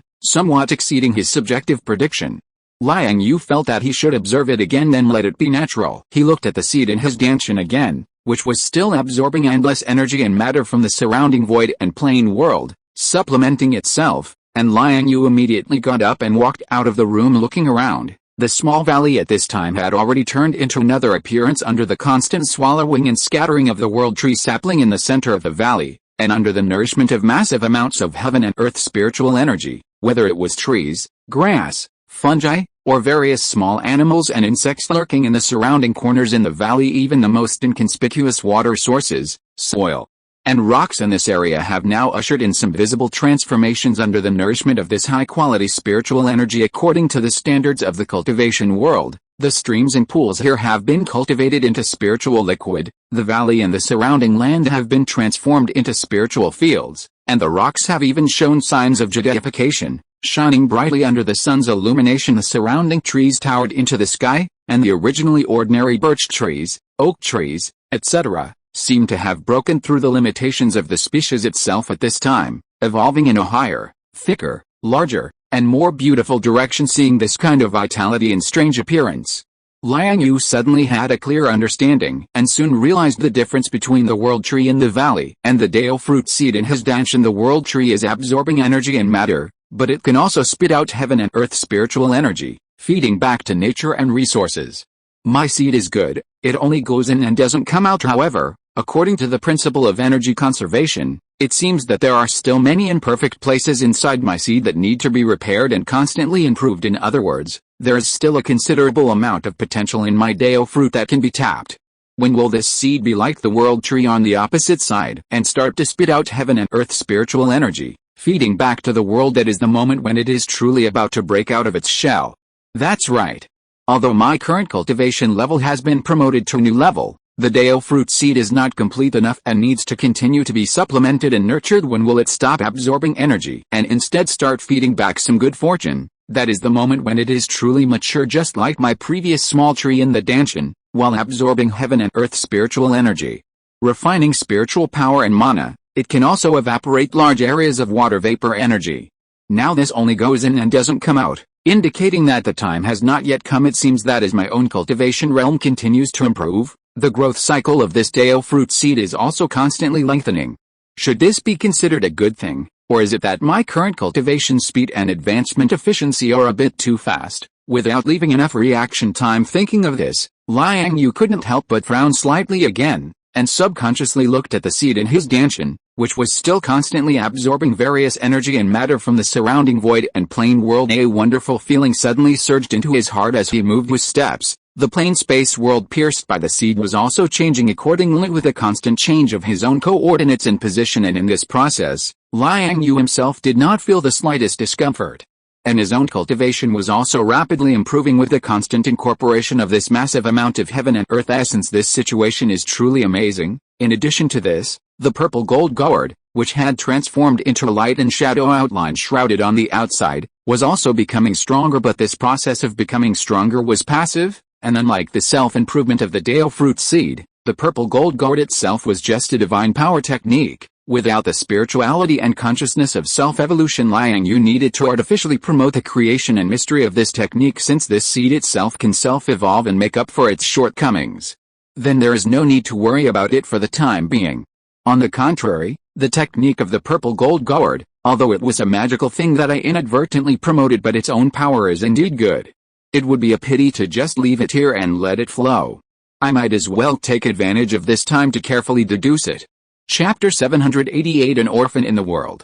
Currently, the maximum time flow ratio between reality, the stronghold world, and the public world is 1 hour, 30 minutes, and 50 seconds. That is to say, every day that passes in the mixed Marvel Transformers world of reality is equivalent to 30 days in the stronghold world and 50 days in the public world. Previously, Liang Yue spent a little over a month on Morag to undergo his heavenly tribulation, plus running to the out-of-control star to collect stellar flames. This is equivalent to more than 2 years, nearly 3 years, in the stronghold world, and 4 years, nearly 5 years, in the public world. To be honest, this time was wasted a bit severely. Seclusion and cultivation should be done in the public world. However, Liang Yue had just finished his heavenly tribulation at this time, successfully advancing to the void refinement realm. He hadn't had time to adapt and consolidate many things when, in the blink of an eye, only half a year had passed, and his cultivation had already reached the peak of the void refinement stage. Therefore, continuing to cultivate and create techniques was not urgent. The next moment, he lightly lifted his foot, and with a flash of his figure, Liang Yue had already returned to his small village. After years of expansion and the joint efforts of his disciples, the small village had become a sizable town. However, his disciples were quite particular about their work. They did not mess with the original layout or buildings of the small village, but expanded outward from the existing village in several circles. These served as places for their daily cultivation, activities, and social interactions. However, the most important buildings in the entire town were still the underground dungeon on the original side of the village, the plain gate hall, and the library tower in the center of the village. At this time, Liang Yue subconsciously came to the top floor of the library tower. As soon as he landed, he saw the teacher Shizuka, Arwen, Xiao Zhao, and others seemed to be having a meal together. At this moment, the women were gathered in a circle, sitting around a wooden table, drinking and laughing, with food spread out in front of them. Squeak! Little King Kong next to them had sharp eyes. The moment Liang Yue appeared, he was caught. He hugged the little guy who was holding an unknown roasted meat leg and flew over, and then asked curiously, "What are you celebrating, Liang Yue-kun?" Hinata and Siko have finally successfully cultivated the creation of fortune, Teacher Shizuka shouted at him with a happy face, raising her glass. Her originally gentle voice carried a slightly noticeable hint of intoxication. "Oh, that's indeed a good thing." Liang Yu's eyes lit up upon hearing this. He reached out and put his arms around the monkey on one side and Sayatakaji's slender waist on the other, and sat down in nearby. It's just barely running that ki-absorbing lotus flower, and it only lasted for about 10 minutes. Actually, we were able to successfully support that ki-absorbing lotus flower thanks to Bao Yun's explanation in the past. Although there were gaps in the cultivation progress between the women and Liang Yue, they were not too big. At most, they were only one realm level apart. They were chasing each other, full of energy. But since this Shyanggang technique came, the situation changed among Siko and the others. The highest cultivation level was only in the middle stage of the Golden Core realm.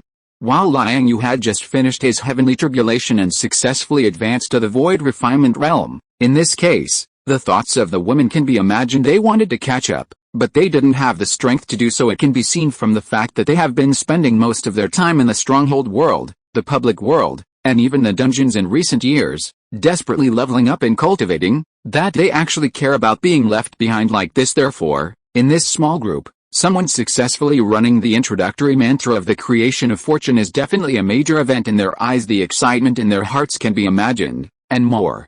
Arwen and my mom have also found inspiration for this technique.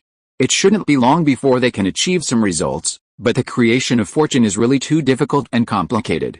I still don't have a clue. Saya looked at Siko and the others with a look of unwillingness and envy, and after that, she didn't forget to twist someone's waist. Obviously, according to Hinata and Siko, Bao Yun had a share of the credit for their successful operation of the ki-absorbing lotus flower, and Liang Yue didn't do anything during this period, only focusing on his own cultivation, so Saya's meaning was very clear, to let him take responsibility quickly. "Okay, I plan to retreat and study for a while next, and I'll take this opportunity to go to the wind and cloud world.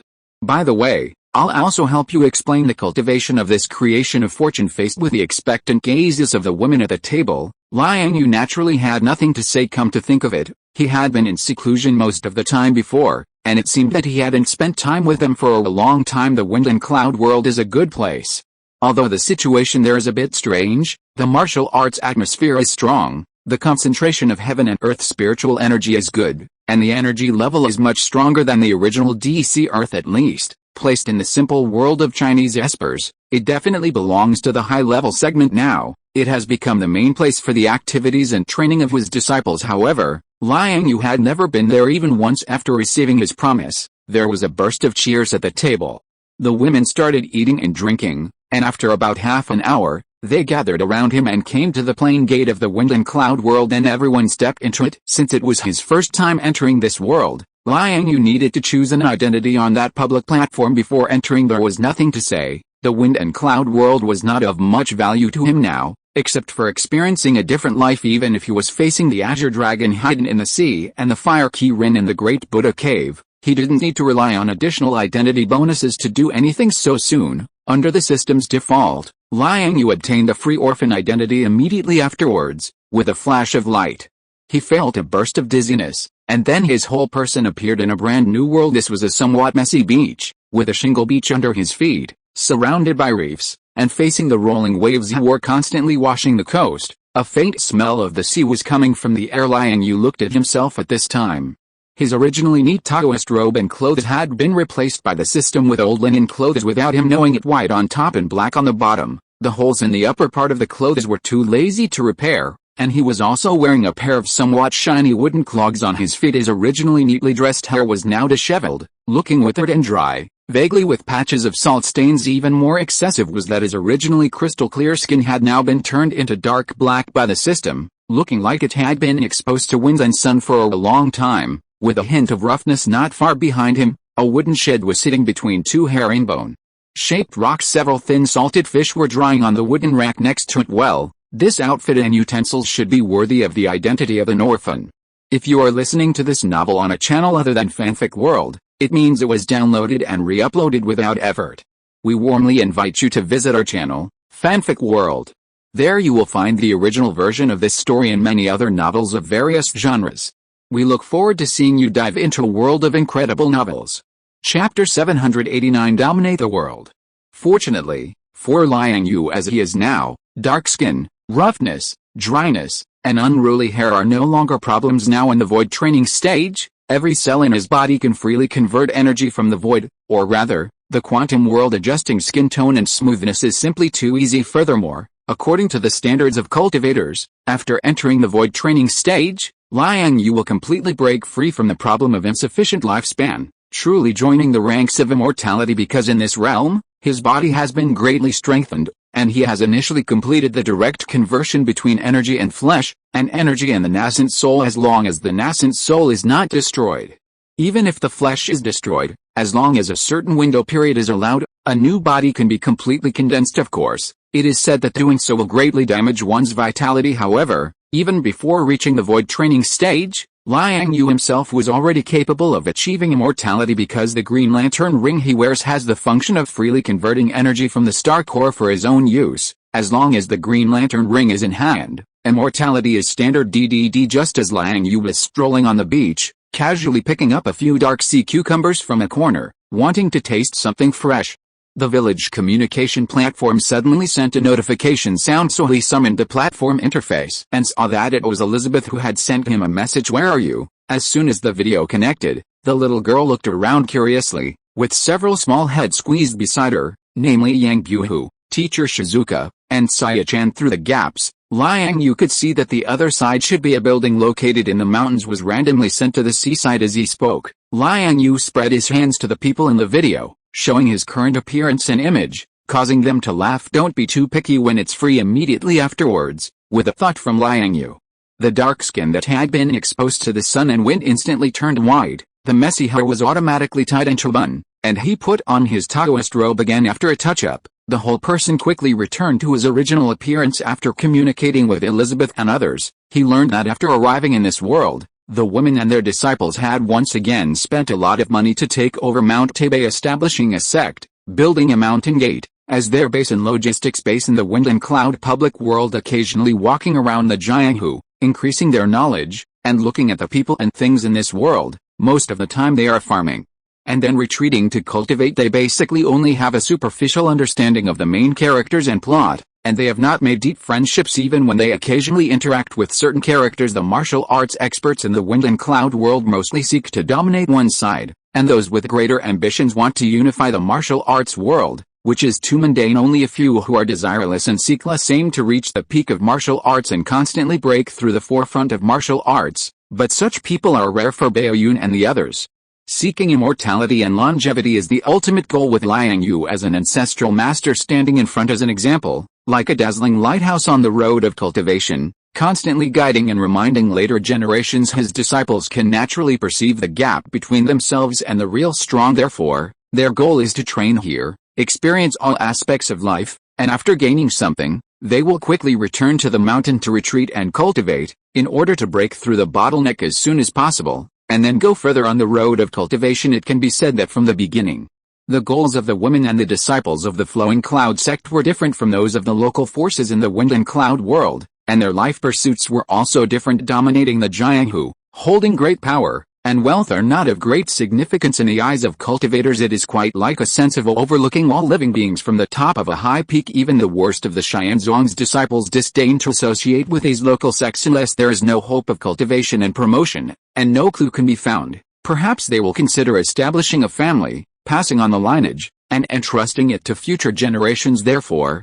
although the people have been operating in this world for many days, they have never intervened in the main plot of this world. The time people spend exploring, searching, and even going deep into the wilderness to find various exotic flowers and herbs is far greater than the time they spend dealing with Jianghu people.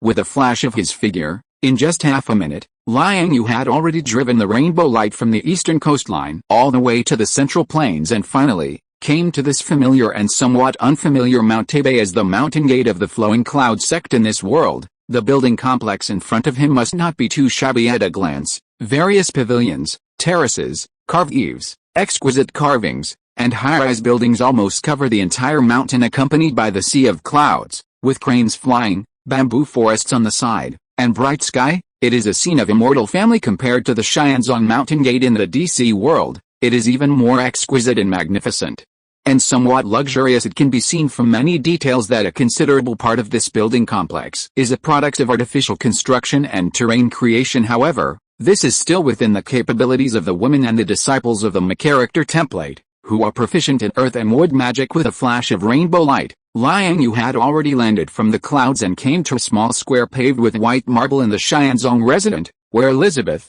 Arwen and others were already waiting. Seeing this guy appear, they immediately greeted him, and then pulled him all the way to a secluded place in the door. They chatted and made noise along the way, introducing the layout of the surrounding mountain gate while explaining some situations and information they had observed in this wind and cloud world. There is a person here called Shuangba, who seems to have great ambitions. In recent years, the number of disciples under his Xiangsha association has exceeded 100,000. He is rampant and domineering in the Jianghu, conquering cities and territories.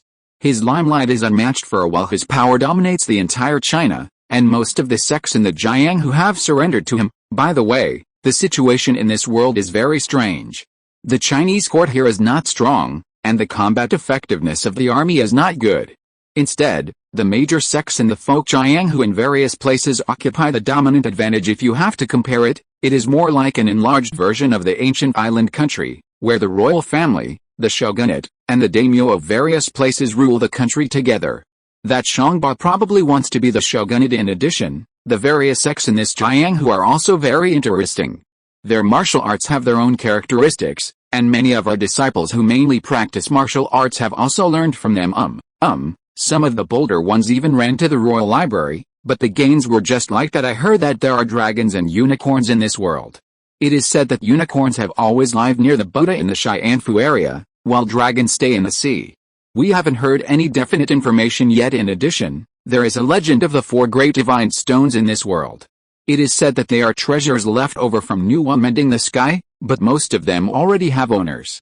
We have also secretly observed them for a period of time. Some of these 4 great divine stones are temporarily missing, but the power of the few with clear information is just like that. Not too surprising, by the way. According to our investigation, we found that there seem to be a few strange people in this world. Chapter 790, The Laws of the Earth. And so, after half a day of incessant chatter, Liang Yue and the others had already left the mountain gate and arrived at a perilous place not far from the main peak of Mount Taipei. This was a steep stone cliff, the mountain peak standing like a knife cut amidst the mountains, abruptly rising 300 to 400 meters from the ground. The mountain body entered the clouds, with only small shrubs and vines clinging and surrounding it. Occasionally, eagles and falcons circled, nesting and making their homes. The steepness of this peak made it almost impossible to climb with ordinary human strength, but in fact, atop that pine peak, there was a stretch of flat land. Tall rocks surrounded it, blocking the fierce mountain winds, leaving a flat sunken valley of about 100 meters in the middle. Like a small volcanic crater, clouds and white mist flowed down the jagged peaks. In the center of the valley was a clear pool of water, and the banks had been cultivated and planted with melons, fruits, vegetables, flowers, and other plants. In the DC world, Mount Taipei does not have this strange peak, So it is highly likely that this place was specially created by teacher Jingxiang, Aunt Yuriko, and others as a secret place. High mountains and distant roads, difficult for birds to cross. It was truly an excellent place for secluded cultivation at this time. Various stone chambers of different sizes had already been carved out of the surrounding tall rocks. Seeing this, Liang Yue scanned the small, enclosed area, and then communicated with a green lantern ring, planting a small green tree in this perilous peak valley. In a moment, a large amount of heaven and earth spiritual energy began to emerge from the small tree. Instantly, a white, misty spiritual mist, faintly tinged with colorful light under the sunlight, formed, floating up and soon being blown away by the strong wind in the air. It didn't have much impact on the scenery in the valley. Under a plum blossom tree that was at least 100 years old, with a gnarled and majestic shape, Liang Yue and the others sat cross-legged with the women under the expectant gazes of the surrounding young ladies. He began to explain the cultivation secrets and techniques of the great art of heaven's rotation and creation to them. Cultivation knows no years, especially since what everyone was studying now was a top-level immortal-grade technique in all the heavens and myriad realms. And so, unknowingly, 5 years passed by under Liang Yue's careful guidance. The last of the women finally completed the introductory method of heaven's rotation and creation, the cultivation of the key-gathering lotus. Seeing that the cultivation of a group of young ladies had begun to get on the right track, Liang Yue finally breathed a sigh of relief. The reason why it seemed so laborious, and even with his personal guidance, it still took so long in the end, it was still because their realm was not high enough, as a prestigious top-level Taoist technique. This heaven's rotation and creation was not originally prepared for little newbies on the road of cultivation. The so-called 36 transformations of Xiangang, each transformation's cultivation path was unfathomable and directly pointed to the great Dao. Each transformation involved the cultivation and comprehension of the laws of heaven and earth.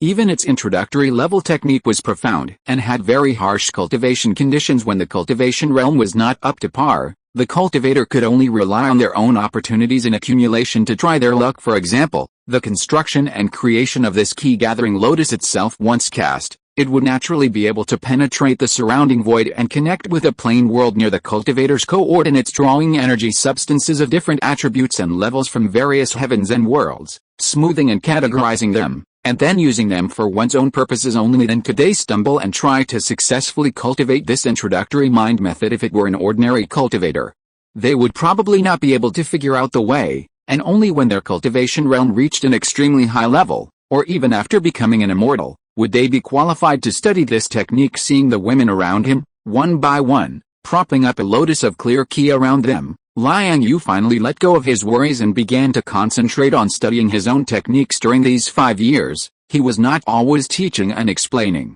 Every once in a while, he would set aside time for the young ladies to digest and then try to practice. Liang Yue himself also took advantage of his free time to intermittently tackle his own cultivation projects. Thus, over the past 5 years, he had almost completely researched the purple gold gourd technique. The inspiration, in addition to coming from the principle of the thunder fire wood small tree absorbing thunder and fire and then transforming it with wood attributes, was also based on his own shine into space. To be precise, it was following the characteristics and principles of that special rock cave space, which could return earth and metal attributes to their original state, decomposing them into various raw materials. As the owner of shine into space, Liang Yue naturally had considerable convenient preconditions for studying this kind of supernatural power. Although he didn't quite understand this ability at first and was a little clueless, but as the saying goes, proximity breeds familiarity. Liang Yue had a considerable degree of autonomy over his mysterious space.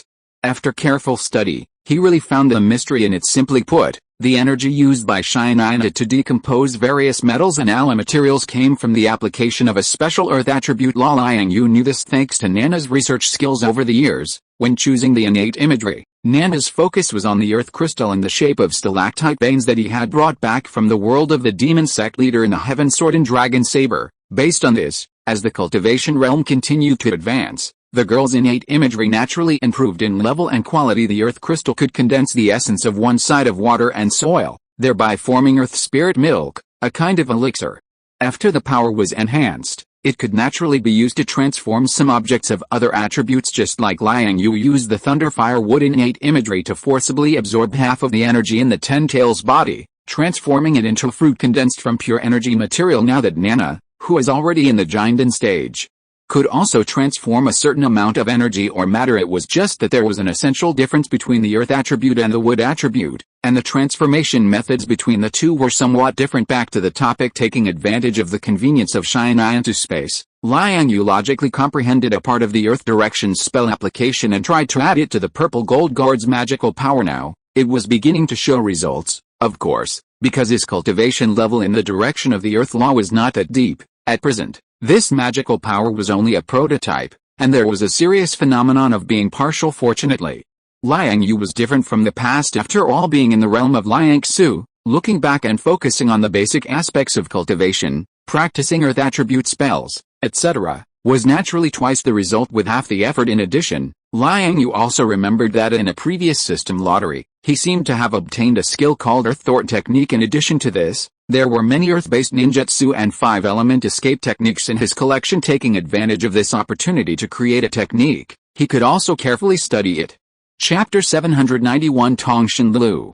As Liang Yue's cultivation realm continued to improve, he unknowingly developed a sense of urgency in his heart. This guy clearly felt that his time seemed to be running out. The reason for this was simply that he had too many ideas, too many inspirations, and too many things he wanted to research, even with the assistance of the art of creation, which made it relatively easy to improve his realm. And even though he could spend most of his remaining time on research, it was still the case at this moment. Liang Yue was eagerly feeling that he needed to undergo an in-depth seclusion, to carefully sort out his cultivation path from beginning to end, and to comprehensively coordinate and check for omissions in his current cultivation methods. Thinking of this, he subconsciously summoned his personal information panel. Liang Yue identity: immortal martial arts practitioner, late stage of void refinement, professional, wind phantom dragon, Diablo 2 druid, magic practitioner, archmage, spiritual power, 98,165,773 magic power,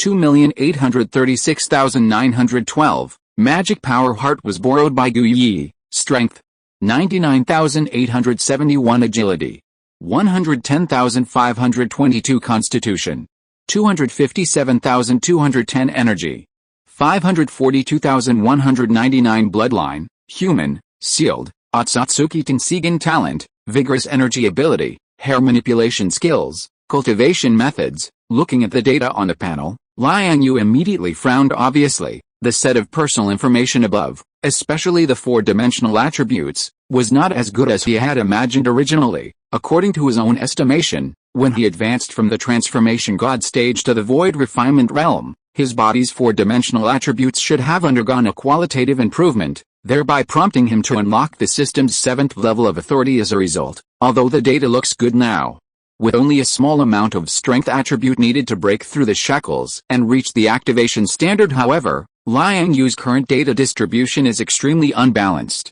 Unknowingly, there are already obvious gaps between the various indicators, especially in terms of energy attribute, which far exceeds other physical attributes. This means that his mental power, the effort he has put into the magic cultivation level, is far higher than his physical training, ki and blood, and even the field of actual combat. The development path has become specialized, which is inevitable for a cultivator. To put it bluntly, it is called unbalanced development, but if you look at it from another perspective, it is having one's own development characteristics. But Liang Yue obviously wouldn't deceive himself in this way.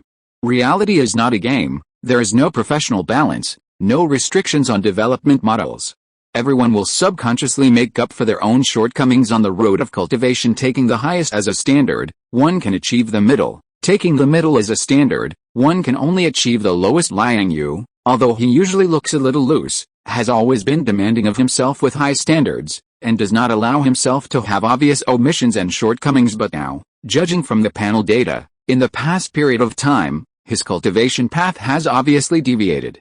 In the process of advancing to the realm and accumulating cultivation, he has not been able to achieve comprehensive development and balance himself. It's really a bit rash. Thinking of this, Liang Yue looked around at the women who were quietly sitting in the stone chamber of the valley, indulging in cultivation with the help of the key-gathering lotus, and then suddenly stood up with a thought. He stepped out of the public world in front of him, summoned the villager exchange platform, and sent a video link to his mother. A few seconds later, the video call was connected. At this time, the old woman was sitting quietly under a thick spiritual peach tree, with the fragrance of tea wafting from the stone table next to her. Not far away, Several handsome 8 treasures chickens, exuding a magnificent light, were bowing their heads and pacing, rummaging for food on the weeds and cracks in the rocks. Seeing this, Liang Yue crossed the space door and walked towards his mother's gaze. Ling. It is detected that the host's 4-dimensional attribute values have all reached more than 100,000 points, which meets the conditions for opening the system's 6th level authority. Does the host want to upgrade the system authority immediately? 1 month later, Liang Yue had returned to the wooden house outside the World Tree Valley, and was sitting with his legs crossed, carefully reading a book of ancient cultivation classics when the system prompt suddenly sounded in his mind. Although Liang Yue did not deliberately cultivate anything during this period, but just sat there quietly reading, the seeds of the Dao fruit in his body did not stop at all. It has been relying on its own instinct, penetrating the surrounding void, and constantly drawing energy and matter from various plane spaces. Therefore, although Liang Yue himself did not do anything, his cultivation and body have been passively receiving nourishment and continuously becoming stronger. Who has the time finally come? Upgrade, Ling. The command has been confirmed. This system authority upgrade is expected to last for half an hour. Please wait patiently. After hearing the system's reply, Liang Yue continued to lower his head and read the secret book in his hand. This secret book is not some powerful body forging magic, but a secret technique previously collected from other sects in the DC world, which talks about the way of talismans. It is the Heavenly Master Talisman, which is called one of the 8 wonders by many enthusiasts in the other world. The way of talismans is a great knowledge. At the same time, it is also a shortcoming in Liang Yue's cultivation path, and it is a part of cultivation that he urgently needs to strengthen and make up for. In fact, when Liang Yue went to his mother for help before, his mother did not bestow any ready-made techniques. Fortunately, after listening to his questions and doubts, the old woman did indeed point out some directions for strengthening himself. One of them is the way of talismans. Another path is to use the principles of formation to strengthen oneself. The former focuses on the subtleties of the great Dao, depicting the various powers of this world with every stroke, imitating all things, and drawing on the power of Dao patterns to strengthen oneself. The latter starts from the macro level, using the power of heaven and earth to apply to oneself, and undergoes various forging,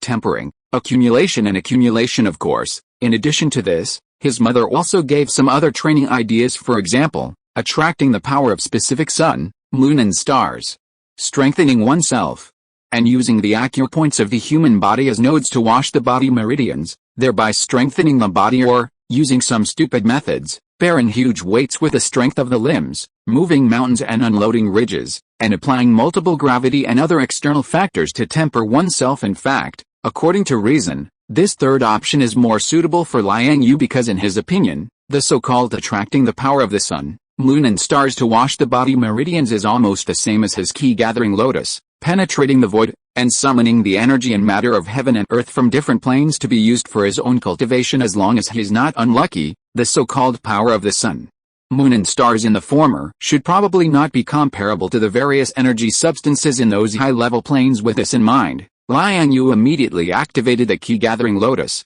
penetrated the void, and attracted a pile of very high-level heaven and earth vitality. Unfortunately, this guy still underestimated the power of the art of creation as an immortal Dao technique that has always been stronger than other heavenly astral great techniques since ancient times, and steadily bears the first deal of the 36 transformations of the Dao family. It can be said that the purpose of creating this magical power is to practice the supreme magic power of the Dao family. To put it bluntly, this is a top-level technique for the magic cultivation path. After those kinds of energy substances are summoned from different plane worlds, they are first included in a specific lotus cycle for smoothing and induction. This process has already screened the beneficial parts of the various heaven and earth vitality, removed the dross and retained the essence, and softened and guided them, making them more suitable for refining. If you want to use it to refine the body, the effect will not be very good. In addition, Liang Yue lacks the correct secret techniques and methods to use the human body acupoints as a turnover to strengthen himself. If you want to create a path out of thin air without the premise of corresponding techniques, the difficulty is definitely not small, and it will take a lot of time. What Liang Yue lacks now is time, and if he is not careful, it may cause some twists and turns and consequences. In comparison, the way of talismans represented by this heavenly master talisman is undoubtedly a safer path. Chapter 792 The Flow of Time.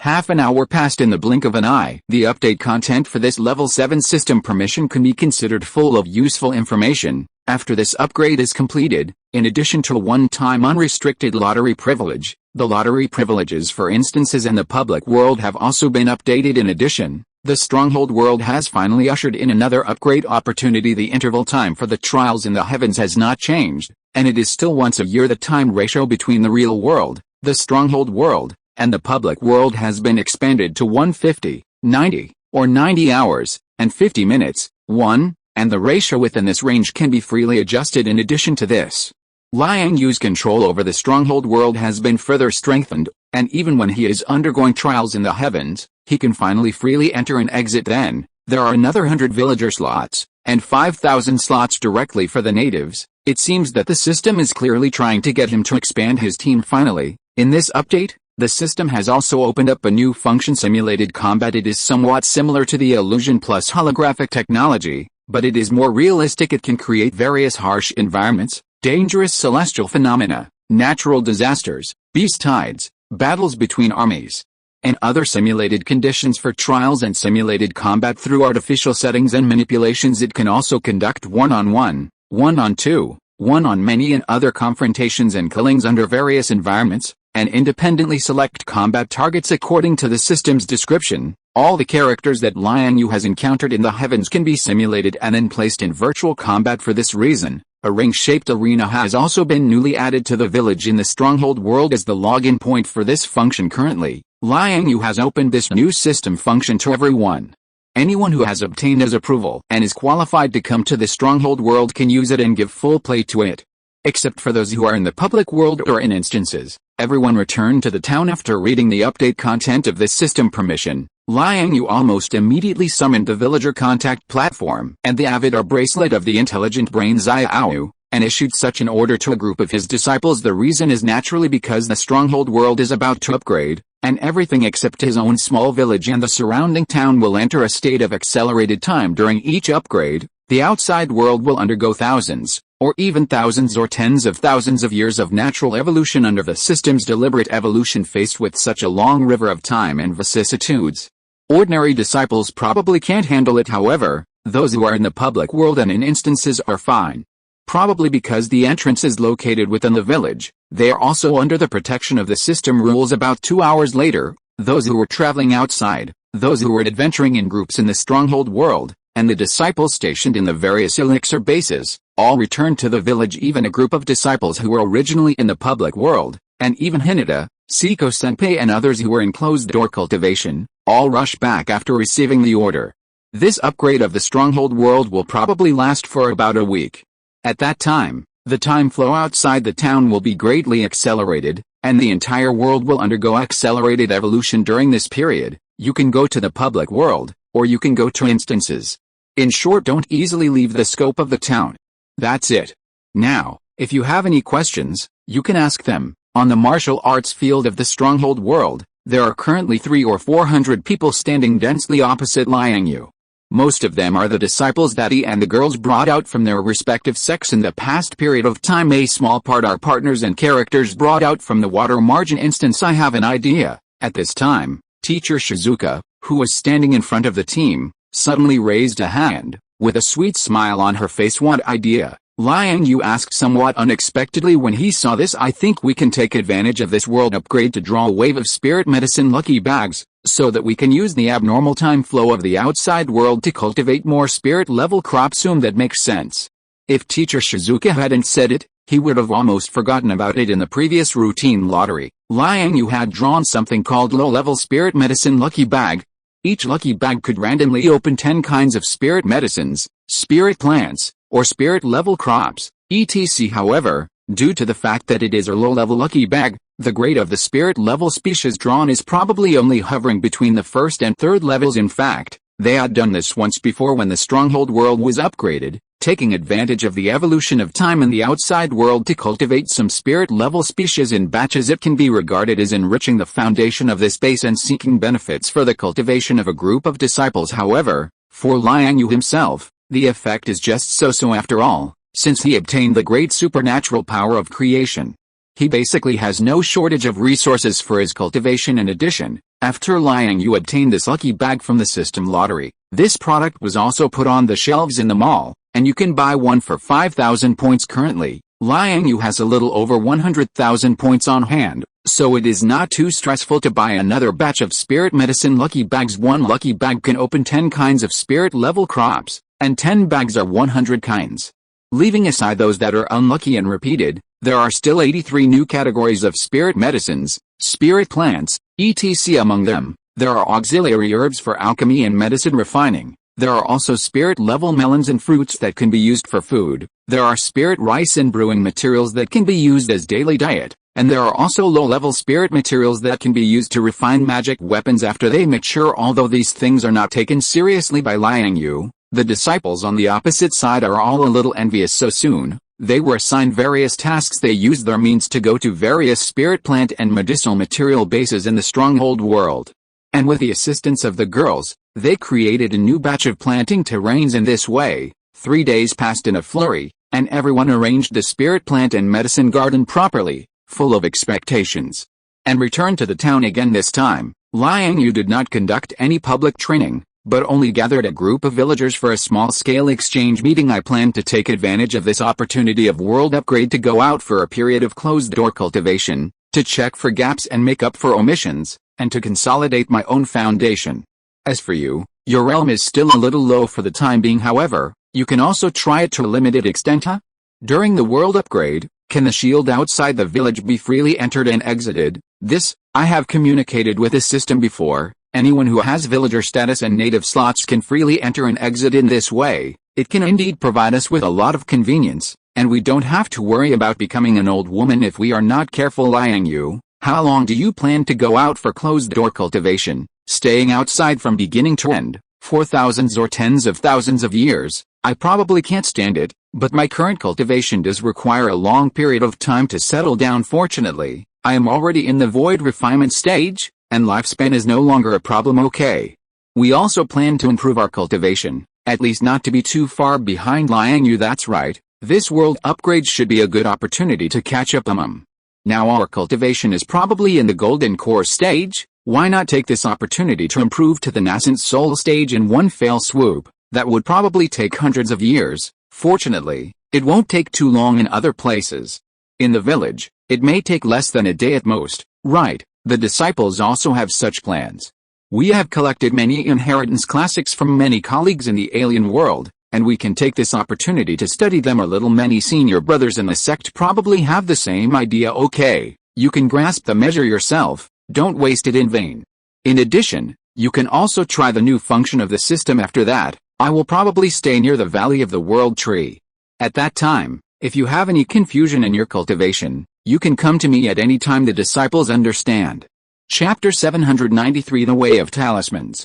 Upgrade. As Liang Yue gave the order, a layer of shimmering, pale white protective shield instantly rose above the small village and the surrounding towns in the settlement world. Immediately afterward, the world outside the shield appeared as if someone had pressed the fast-forward button on a movie. Various plants, vegetation, and flowers began to grow wildly, with branches and leaves trembling incessantly in the sky. The sun and moon, like two beams of gold and silver light, completed dozens of alternations in an instant. Rain, snow, sunshine, clouds gathering and dispersing, and the surging of winds and thunder, all kinds of celestial phenomena gathered and dissipated in a flash. The waves on the coastline, at this moment, were beating the beaches and reefs frantically, as if seized by convulsions. In the distant forest, seeds inadvertently scattered by birds and beasts were sprouting and growing thick at a speed visible to the naked eye. These strange phenomena stunned the people in the town, and many disciples were seeing such a sight for the first time. In the blink of an eye, flowers bloomed and withered, and years passed in decay and prosperity. The various experiences of wind,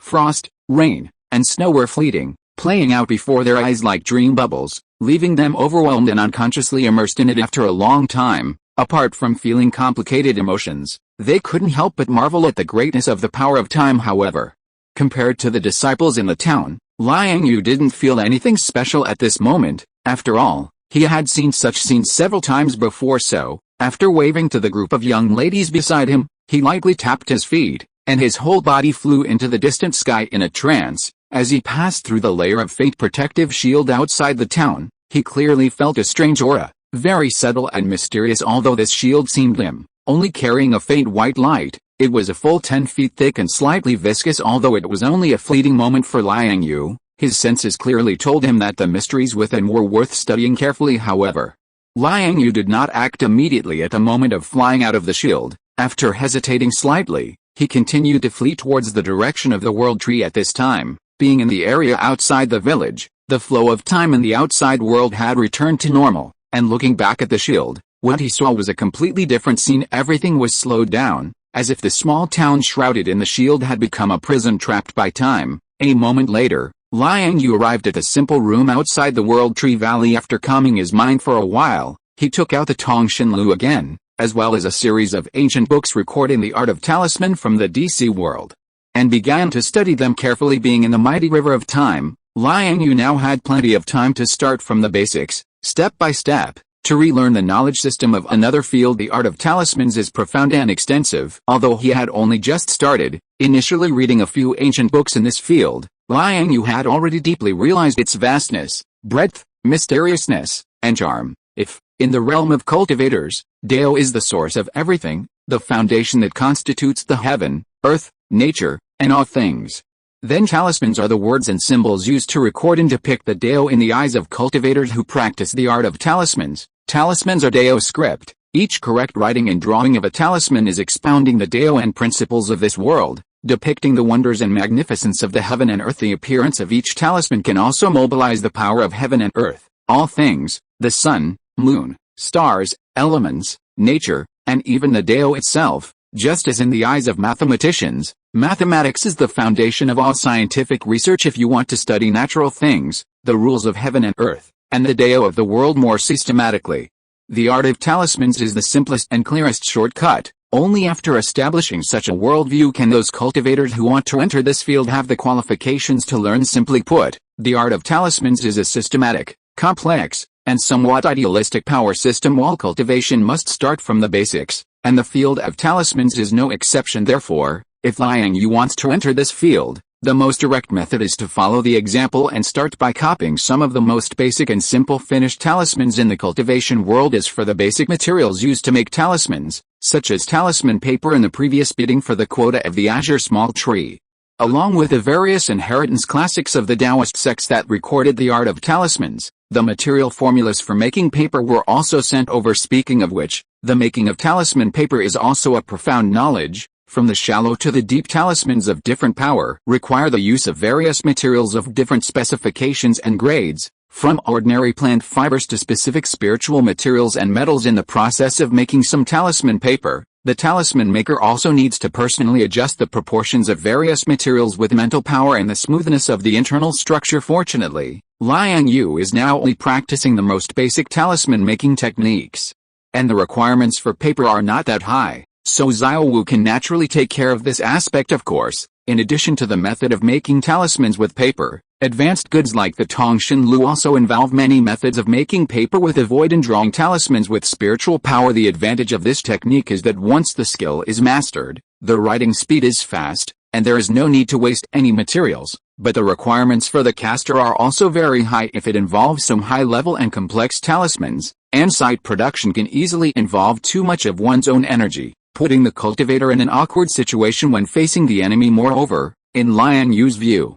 talismans are actually more like a strategic reserve, since it is possible to preserve a certain specific power for a long time in the form of talisman paper. Then as long as there are enough quantities, when facing the enemy, you can completely play the firepower coverage flow. What kind of target can't be solved by 10,000 talismans? If there is, then sprinkle another 10,000. Sometimes, once the quantity reaches a certain limit, it can often cross the quality and produce miraculous effects. Just like Conan in the Naruto plot, relying on her diligence and accumulation, she almost used the detonating talisman, the basic standard equipment in the ninja world, to pile up the cheating Obito. If that prodigal little girl hadn't planned well in advance and had serious wasteful behavior, the plot of Naruto might have been rewritten because of her. About a day later, after quickly reading all the ancient books and inheritance related to the art of talismans from beginning to end, so that he had a general understanding of this field, Liang Yue couldn't wait to take out a thick stack of talisman paper, grind the cinnabar, open a page of the most basic talisman template in the secret book, and full of expectations, began to copy and draw according to the above. Chapter 794 A Glimpse into the World. Whoosh! In an instant, Liang Yue's hand flicked, and a series of afterimages flashed across the table. The vermilion ink danced like dragons and snakes, the brush moved with his heart, and his intention merged with the brush. During the process, the mana within his body undulated calmly, outputting to the tip of the brush with exceptional stability. In just a moment, the talisman on the table was completed. Taking a glance, the runes on the yellow paper were beautiful and stable, evenly distributed, with measured strokes, and a harmonious fusion of spirit and intention, all done in one go. Most importantly, the mana was restrained and stable, and the scarlet cinnabar ink faintly shimmered with a uniform purplish golden luster, making it a textbook-worthy practice version of a talisman. Afterward, Liang Yue held the brush, carefully examining the talisman in front of him, comparing it with the descriptions in the secret manual. After confirming the results of his talisman making, he was indeed successful. Drawing talismans is just that simple actually. Thinking about it, it's quite normal.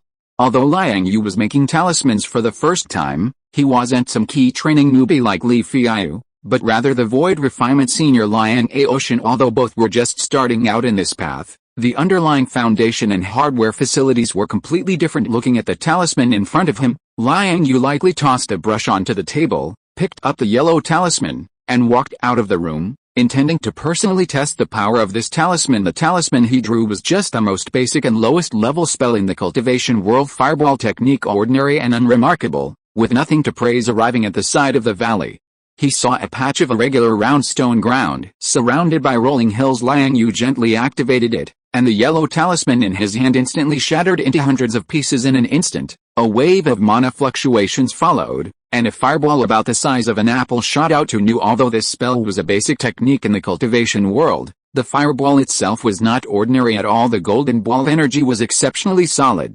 Once it appeared, it quickly expanded, and in the blink of an eye, it became the size of a basketball, releasing a scorching temperature. After appearing, it instantly turned into a golden stream of light, flying rapidly through the air wherever it passed. Large areas of the surrounding air distorted, and even the nearby vibrant short grass was instantly scorched into a withered yellow by the heat emitted by the fireball. Finally, the fireball lived up to expectations, following its intended flight path and plunging straight into the original stone. Silently, the originally hard original stone was directly melted into a 10-foot pit by the fireball. At the edge of the pit, patches of fiery red magma spread and dripped, unable to dissipate for a long time, and the main body of the golden fireball still had undiminished power, continuing to move forward, until it slanted into the ground 20 or 30 meters before it ran out of steam and dissipated completely. When Liang Yue saw this, he immediately came to check the pit, only to see molten lava rolling everywhere, with fiery red connecting into a single expanse. If you didn't know better, you'd think there was a volcanic crater here.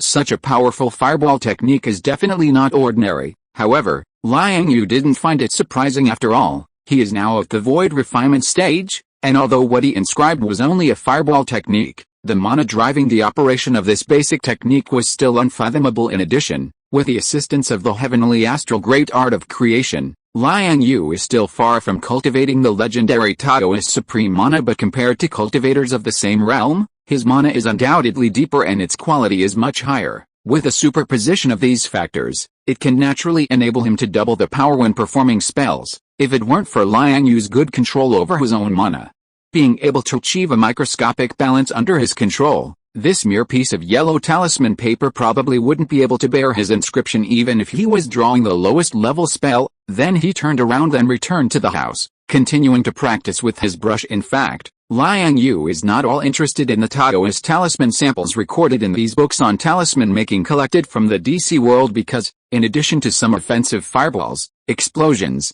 fire rain, palm thunder, falling thunder, ice thorns, or incantations and talismans with defensive effects such as golden light curses and shields, it also records many talismans with complex effects, such as some so-called good luck, protection of the home, peace and blessings, and even pregnancy protection. It can be described as all-encompassing and profound. Some talismans that are too niche and have narrow uses are not within his scope of interest. However, in order to better understand the way of talismans and understand the specific operating effects and operating principles of each talisman, Liang Yue forcibly suppressed the likes and dislikes in his heart, calming his mind and focusing his energy. He followed the records in the book step by step, from the basics to the higher levels, patiently pushing forward all the way. However, even so, with Liang Yue's current realm and knowledge acquisition ability. It took less than half a year for these various types of talismans recorded in these books, from incantations to military talismans, from summoning spirits to summoning, from turning disasters into curses.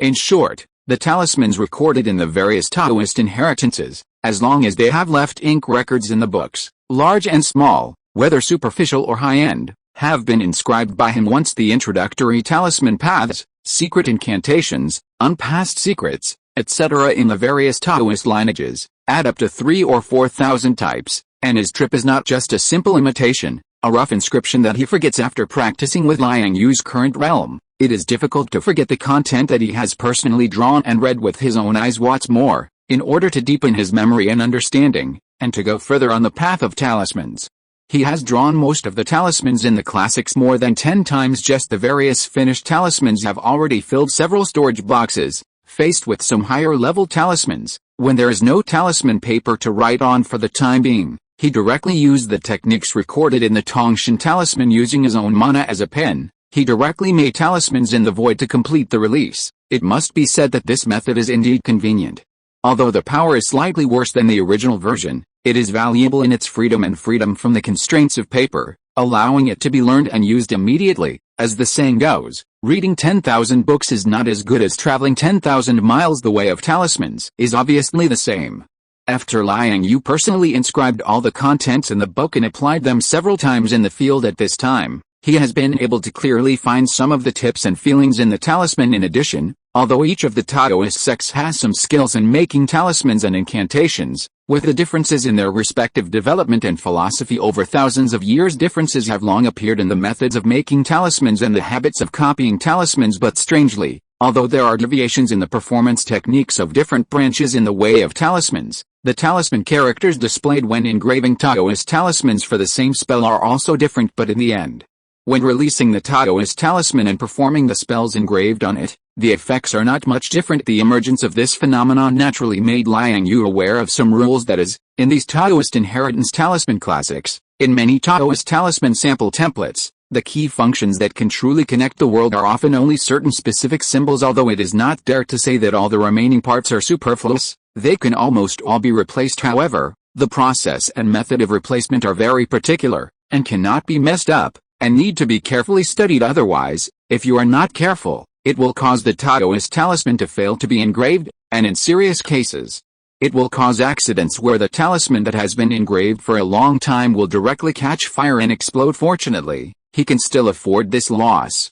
Liang Yue felt that summarizing the useful parts of these talisman paths, removing the dross and preserving the essence, and then operating flexibly, should be the path he will take next. Chapter 795 Talismans are Taoist texts.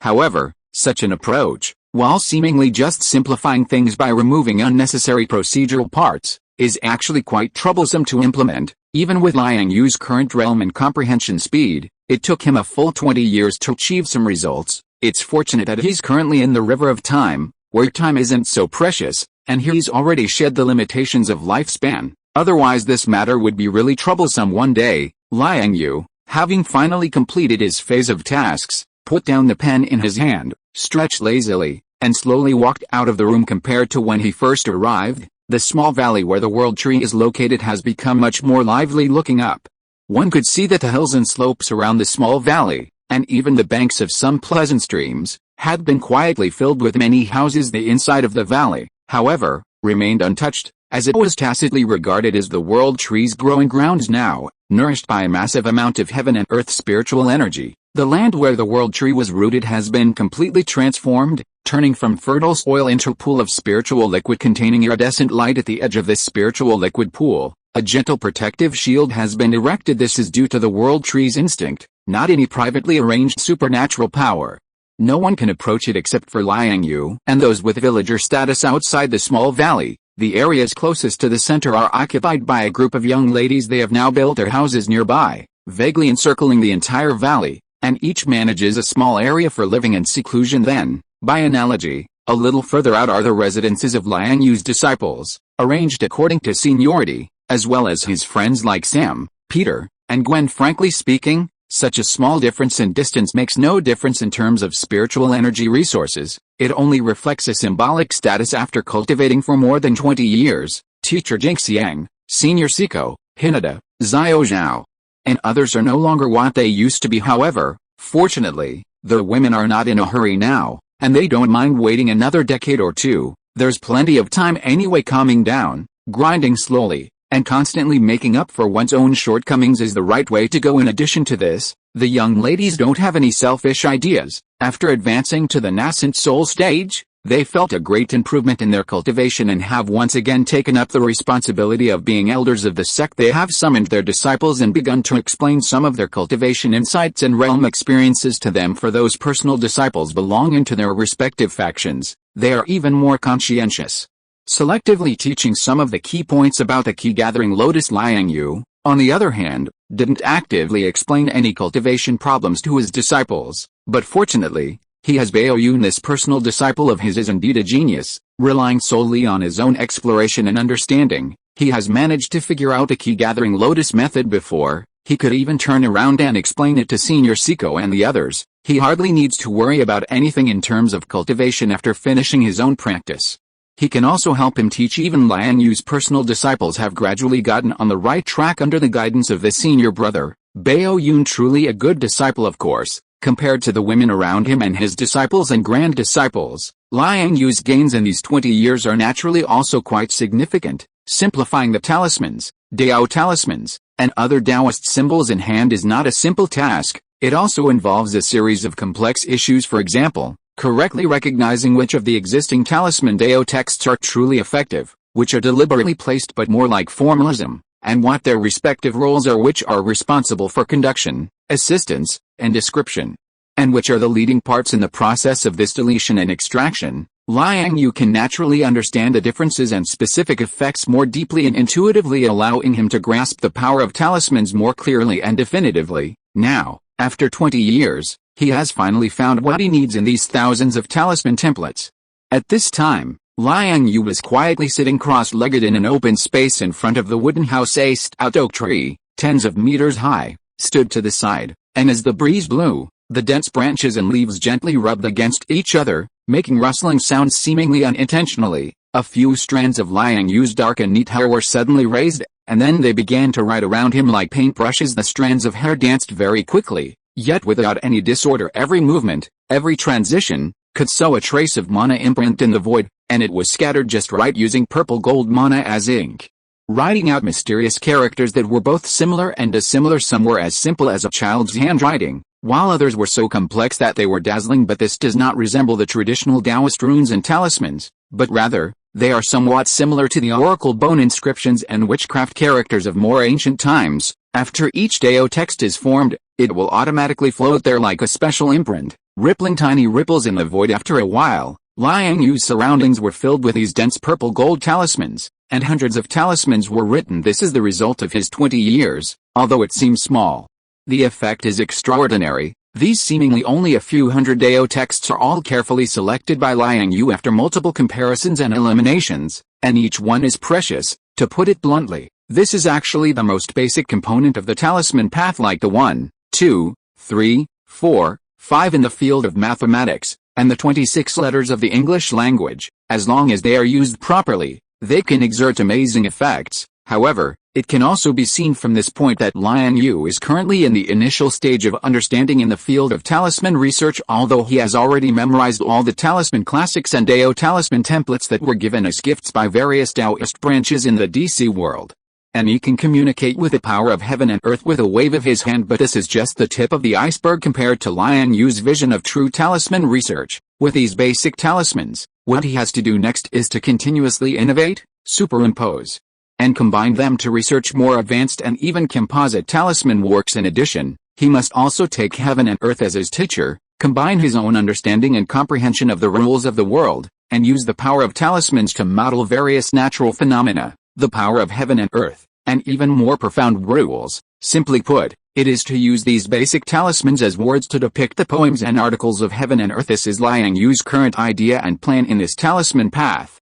If you are listening to this novel on a channel other than Fanfic World, it means it was downloaded and re-uploaded without effort. we warmly invite you to visit our channel, Fanfic World. There you will find the original version of this story and many other novels of various genres. We look forward to seeing you dive into a world of incredible novels. Chapter 796 The Way of Talismans is to imitate nature. Imitating the heavens and earth, and then imitating all living beings and things using the profound mysteries of Dao patterns to depict and engrave, drawing upon the secret power of heaven and earth, and then transforming the various wonders within into one's own use. This is the ultimate goal that Liang Yue has set for himself in this seclusion in the myriad worlds. There are countless strange and unusual species among them. Some are born with divine enlightenment, mastering great magic power, and possessing their own unique inheritance methods. Some, from the moment they are born, possess immense strength and indestructible bodies.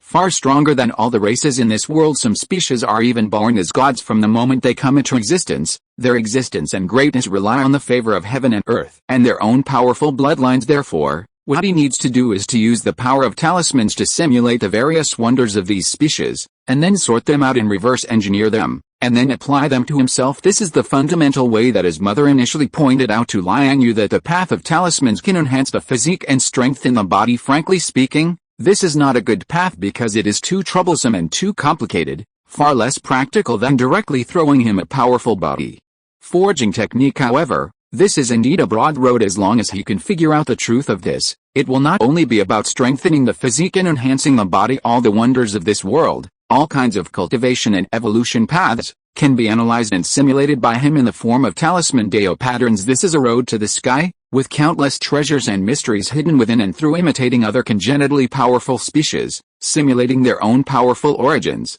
and then using them for one's own cultivation. This is actually an extremely difficult task in the path and field of talismans. Throughout this entire exploration process, many branches and twig systems will inevitably appear. They will come uninvited, like dazzling and confusing flowers, emitting dazzling light, attracting his attention from various angles. Thinking carefully, this seems to have already exceeded the scope of what Liang Yue seeks, because what he wants is actually just a simple body refining technique to take a step back. Even if Liang Yue hadn't sought help from his mother and relied on himself to create techniques and comprehend the Dao, forcibly breaking through, it wouldn't have become so troublesome. Time, in this process, became the least valuable thing. Furthermore, before, his mother had pointed out 3 paths to strengthen his body. There is not only the simple path of bita cultivation, through external pressure applied to oneself to achieve the purpose of training, but also the path of talismans and formations, indirectly achieving oneself through other means. This path now seems to be Liang Yue's own choice. Even if it is more troublesome, the road is tortuous, and it takes a longer time, he has to accept it. Therefore, in the following time, Liang Yue, who understood the main purpose of his retreat and practice this time, and explored the path forward, began to bury himself in serious research again. In the blink of an eye, hundreds of years passed by after summarizing and concluding the basic talisman Dao patterns that conform to his own understanding as the foundation. Liang Yue's progress in this century of retreat and cultivation can be described as rapid, embarking on a fast track to explore talisman cultivation. Although his personal cultivation realm still remains within the void refinement stage, his cognitive system, cognitive angle, and attitude towards the entire world have undergone tremendous changes in silence. Although the previous Liang Yue was also extraordinary, powerful and fierce, his cultivation path was mostly pieced together, and in the process of cultivation, he was accustomed to bursting out arbitrarily according to his own preferences and inspiration. Although he did walk out of a good evolutionary path, he lacked many necessary systematization and heavy accumulation, to be precise. The previous Liang Yue lacked a foundation that could run through his cultivation path from beginning to end. Although this foundation system may not necessarily bring him too much extraordinary combat power or dominate his cultivation path, it can enable Liang Yue to further deepen his understanding of the cultivation path, enhance his cognitive depth of heaven and earth, nature, the universe, all things, and the rules of the great Dao. In short, the previous Liang Yue was like a fierce commando team, good at winning by surprise, with a brave and sturdy combat style, and also controlling heavy firepower that could cause great damage to the enemy. Very good, very powerful, and now he is like a fully staffed large army, with base logistics, firepower coverage, good at overall advancement, emphasizing positional warfare, but also able to play tactics such as interspersion, surprise attacks, and flanking maneuvers. The speed of advancement on the path of cultivation between these two methods may not be very different, but the effects produced are definitely different. Of course, relying solely on this 100 years of retreat, research, and cultivation, naturally cannot enable Liang Yue to go too far in this field of talisman Dao.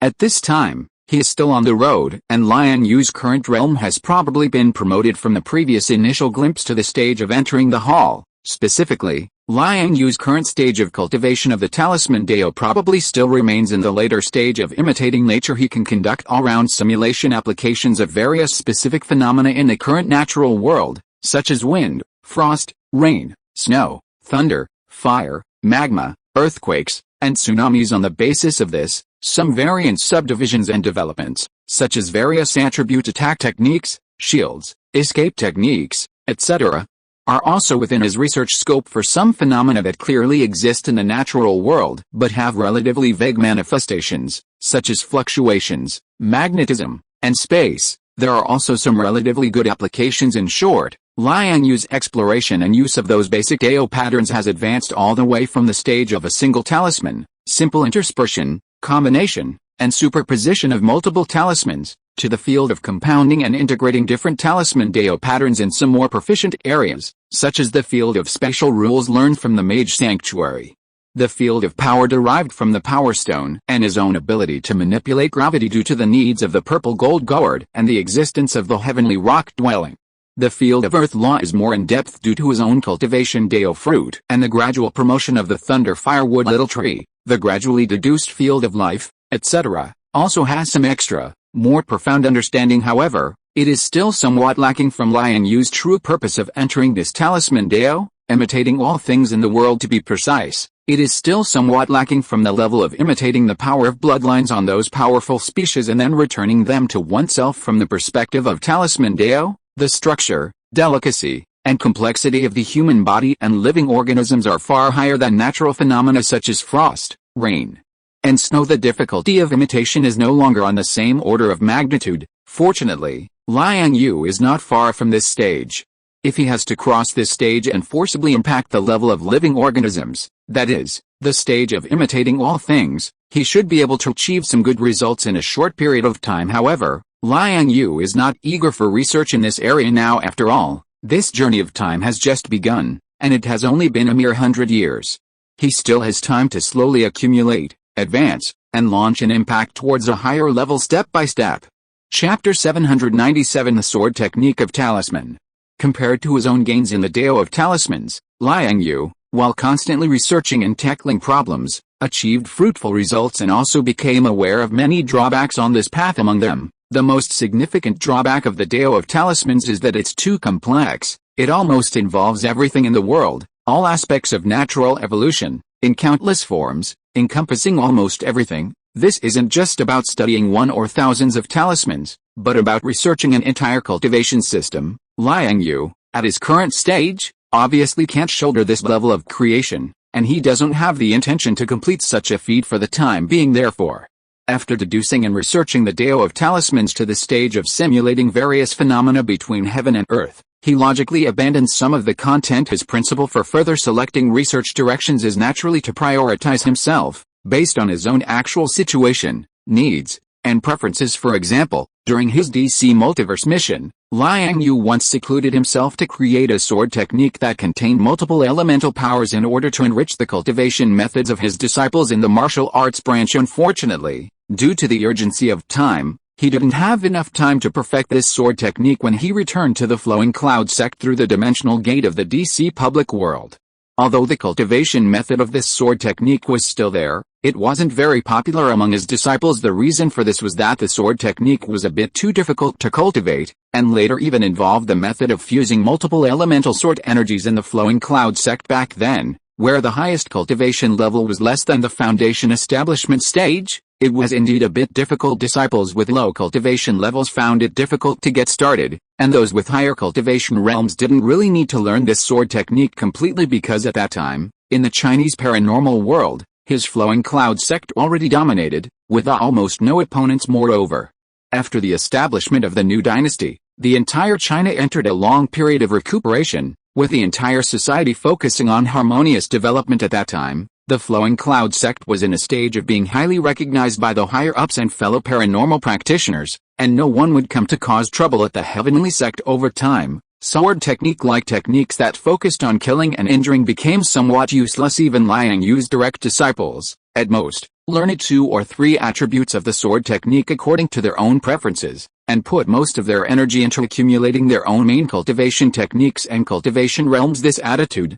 of course, can't be considered wrong, but now, when Liang Yue returned to DC and brought them out of that small fence, the situation became different now. The research on the Tao of Talismans has provided him with a lot of inspiration for his cultivation, so Liang Yue felt that it seemed very necessary to take some time to further improve this sword technique. In addition, some of the boxing techniques, leg techniques, and lightness techniques that he already mastered could be used with different attributes of talisman power as long as he modified and adapted for a period of time. The combination of the two would surely spark even more brilliant sparks. In addition, with Liang Yue's in-depth research on the Tao of Talismans, he had already discovered decades ago that the power of talismans could not only be activated through relatively rigid copying, the corresponding power can also be exerted through body language, relatively hidden hand gestures, and even more subtle methods of simulating talismans with internal magic power. This undoubtedly brought more possibilities to Liang Yue's own cultivation. However, the situation was still the same as before. There were too many inspirations and too many things involved. The various aspects had already exceeded the scope that Liang Yue, a mere void refinement cultivator, could take care of, but it would be a pity to put this great situation and a large number of inspirational sparks on the shelf and abandon them. So, after a period of careful consideration, Liang Yue decided to use the power of the masses. Well, to use the power of his disciples, he would gradually improve this system through the idea of group brainstorming and joint efforts. Therefore, after 100 years of silent seclusion and research, Liang Yue finally picked up his identity as the ancestor of a sect again and summoned the woman in the torrent of time and his disciples as someone who is qualified to be selected from the crowd and included in the heavenly sect, and who had previously spent precious villager and aboriginal quotas to bring to the stronghold world. In addition to being disciples of the heavenly sect, they naturally also had their own pride and pursuits previously. When the disciples learned that Liang Yue would take advantage of the opportunity of the torrent of time to devote himself to cultivation in seclusion, almost without any hesitation, they also chose to follow him because they knew very well in their hearts that if they missed this opportunity, they would almost certainly fall behind the times in the future. Carelessly, they might become little transparent people in the entire stronghold world. Every day, they were either cultivating or communicating and learning from nearby teammates and fellow disciples unknowingly. An atmosphere of chasing each other and striving for the top had formed in this entire group. Under such a group atmosphere, compared to more than 100 years ago, the overall cultivation level and cultivation level of everyone in the stronghold world at this time were naturally different. This time I called you here to share some of the results of my century-long seclusion research with you. At this time, Liang Yue did not call everyone around the World Tree Valley at once, but gathered the villagers such as Senior Sister Siko, Alwyn, and Baoyan. First, as usual, he planned to explain and teach his research on the Tao of Talismans to everyone in a small range first, and then spread it to everyone in the stronghold world who held the aboriginal quota through them. The sky was bright, the sun was in the sky, under the shade of the tall oak tree in front of his wooden house. Liang Yue looked at the young ladies and direct disciples in front of him with anticipation on their faces. Then curled his lips and continued, I have already revised and annotated the records of the research results in advance, and asked Xiao Wu to print them into volumes. Take a look first. As he said that, this guy waved his hand lightly, and 2 thick stacks of high-quality hardcover books suddenly appeared in front of him, and then flew lightly to everyone. Read it first, and then talk about your thoughts after reading it. Chapter 798, Reviewing the Past to Learn New Things. This is the Tao of Talismans. Truly, it is vast and profound. As boundless as the sea, it feels so complicated. Of course, it's complicated. It's like another cultivation system altogether.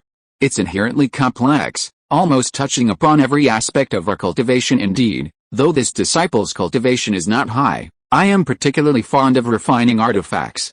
Now, after studying Master's research on the Tao of Talismans, I feel enlightened.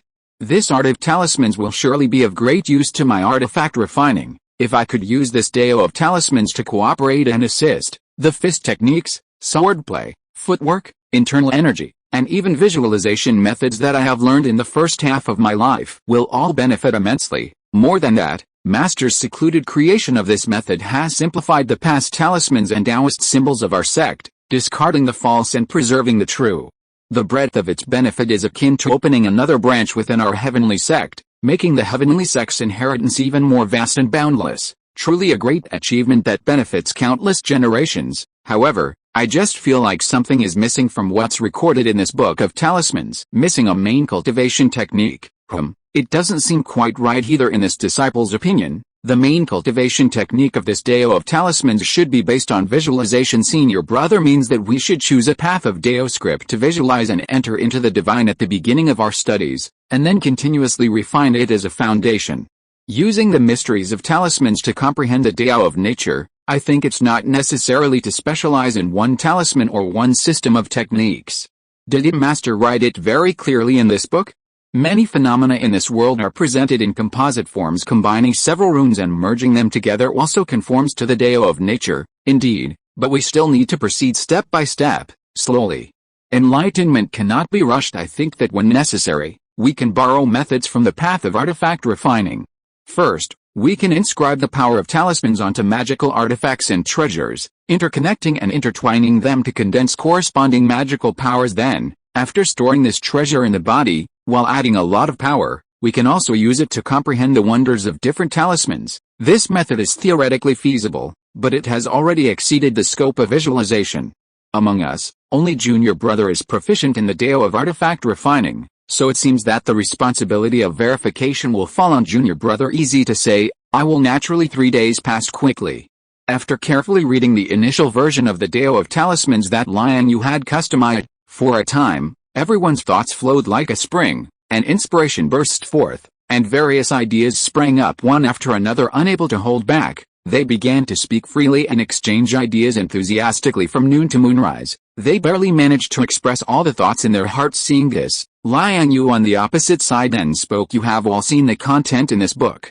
This Dao of talismans is vast and profound. Judging from the current research results, its advantages and disadvantages are very obvious. The entry threshold is relatively low, and the cultivation path of visualization can also free people from many unnecessary restrictions. Even Little Diamond, as well as the pandas and flood dragons in the mountain gate, can use it to cultivate. In addition, cultivating the Dao of talismans can also allow you to observe and understand all things in the world from another different perspective while cultivating yourselves, bringing more possibilities to our cultivation. The disadvantage is probably that it is too complex. It is easy to lose track when cultivating, and it is also easy to have too many things to worry about. Moreover, judging from the current research, this Dao of talismans for the time being, they are all taking the path of visualization and magic cultivation, lacking corresponding body refining methods.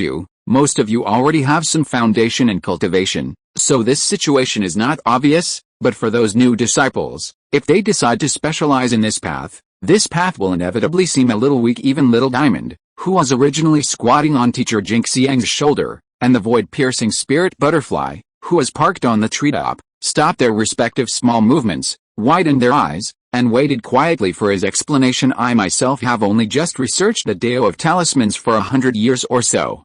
For an entire cultivation system, this amount of deduction time is only just getting started. It is inevitable that there will be omissions, so when you are learning my research results, you must look at it critically. The selection of basic talismans has been carefully compared and operated by me from the various Taoist classics, and extracted from them. Over the past 100 years, a total of 376 have been sorted out. All have been carefully verified, and it is expected that there should not be much discrepancy, but in addition to this, there should still be some undiscovered basic talismans. If there is an opportunity, you can also explore them yourself. Okay, now time flies, and in the blink of an eye another 5 years have passed. During this period, Liang Yue can be said to have taught the woman and his direct disciples everything he knew, without any reservations. All the results he had researched that could be taught had already been handed over. However, how much they can learn depends on their own understanding and ability. After all, the Dao of talismans is not something without roots. The depth of research on this cultivation path still depends more on the cultivator's own understanding of all things in the world. Some of them involve various experiences, cognitions, and abstract concepts. Even if Liang Yue has explained them many times, the women and disciples still only have a half-baked understanding. But there is no way. The realm is not enough. The difference in cultivation direction, or some differences in personal experience and accumulation, will all cause differences in the understanding of heaven and earth. This situation is inevitable. Fortunately, they all learned well in the teaching of basic talismans. After 5 years of research and worldly experience, everyone has embarked on the right track. Moreover, under the guidance of Liang Yue, each of them has independently completed the Dao script tracing of some complex natural phenomena at least 3 times, and those relatively pure natural attribute energies such as ice, fire, wind, and thunder have all been mastered and completed. After reaching this point, a group of young ladies and disciples have probably graduated, and it is naturally time for them to take the stage. The heavy responsibility of teaching the younger generation of disciples will ultimately fall on them, although Liang Yue also understands very well that at this time, they probably all want to take advantage of this momentum of learning to directly enter seclusion for decades to calm down and comprehend. But teaching the disciples is a task that Liang Yue had arranged in advance, and they could not refuse. Fortunately, everyone understands the principle of reviewing the old and knowing the new.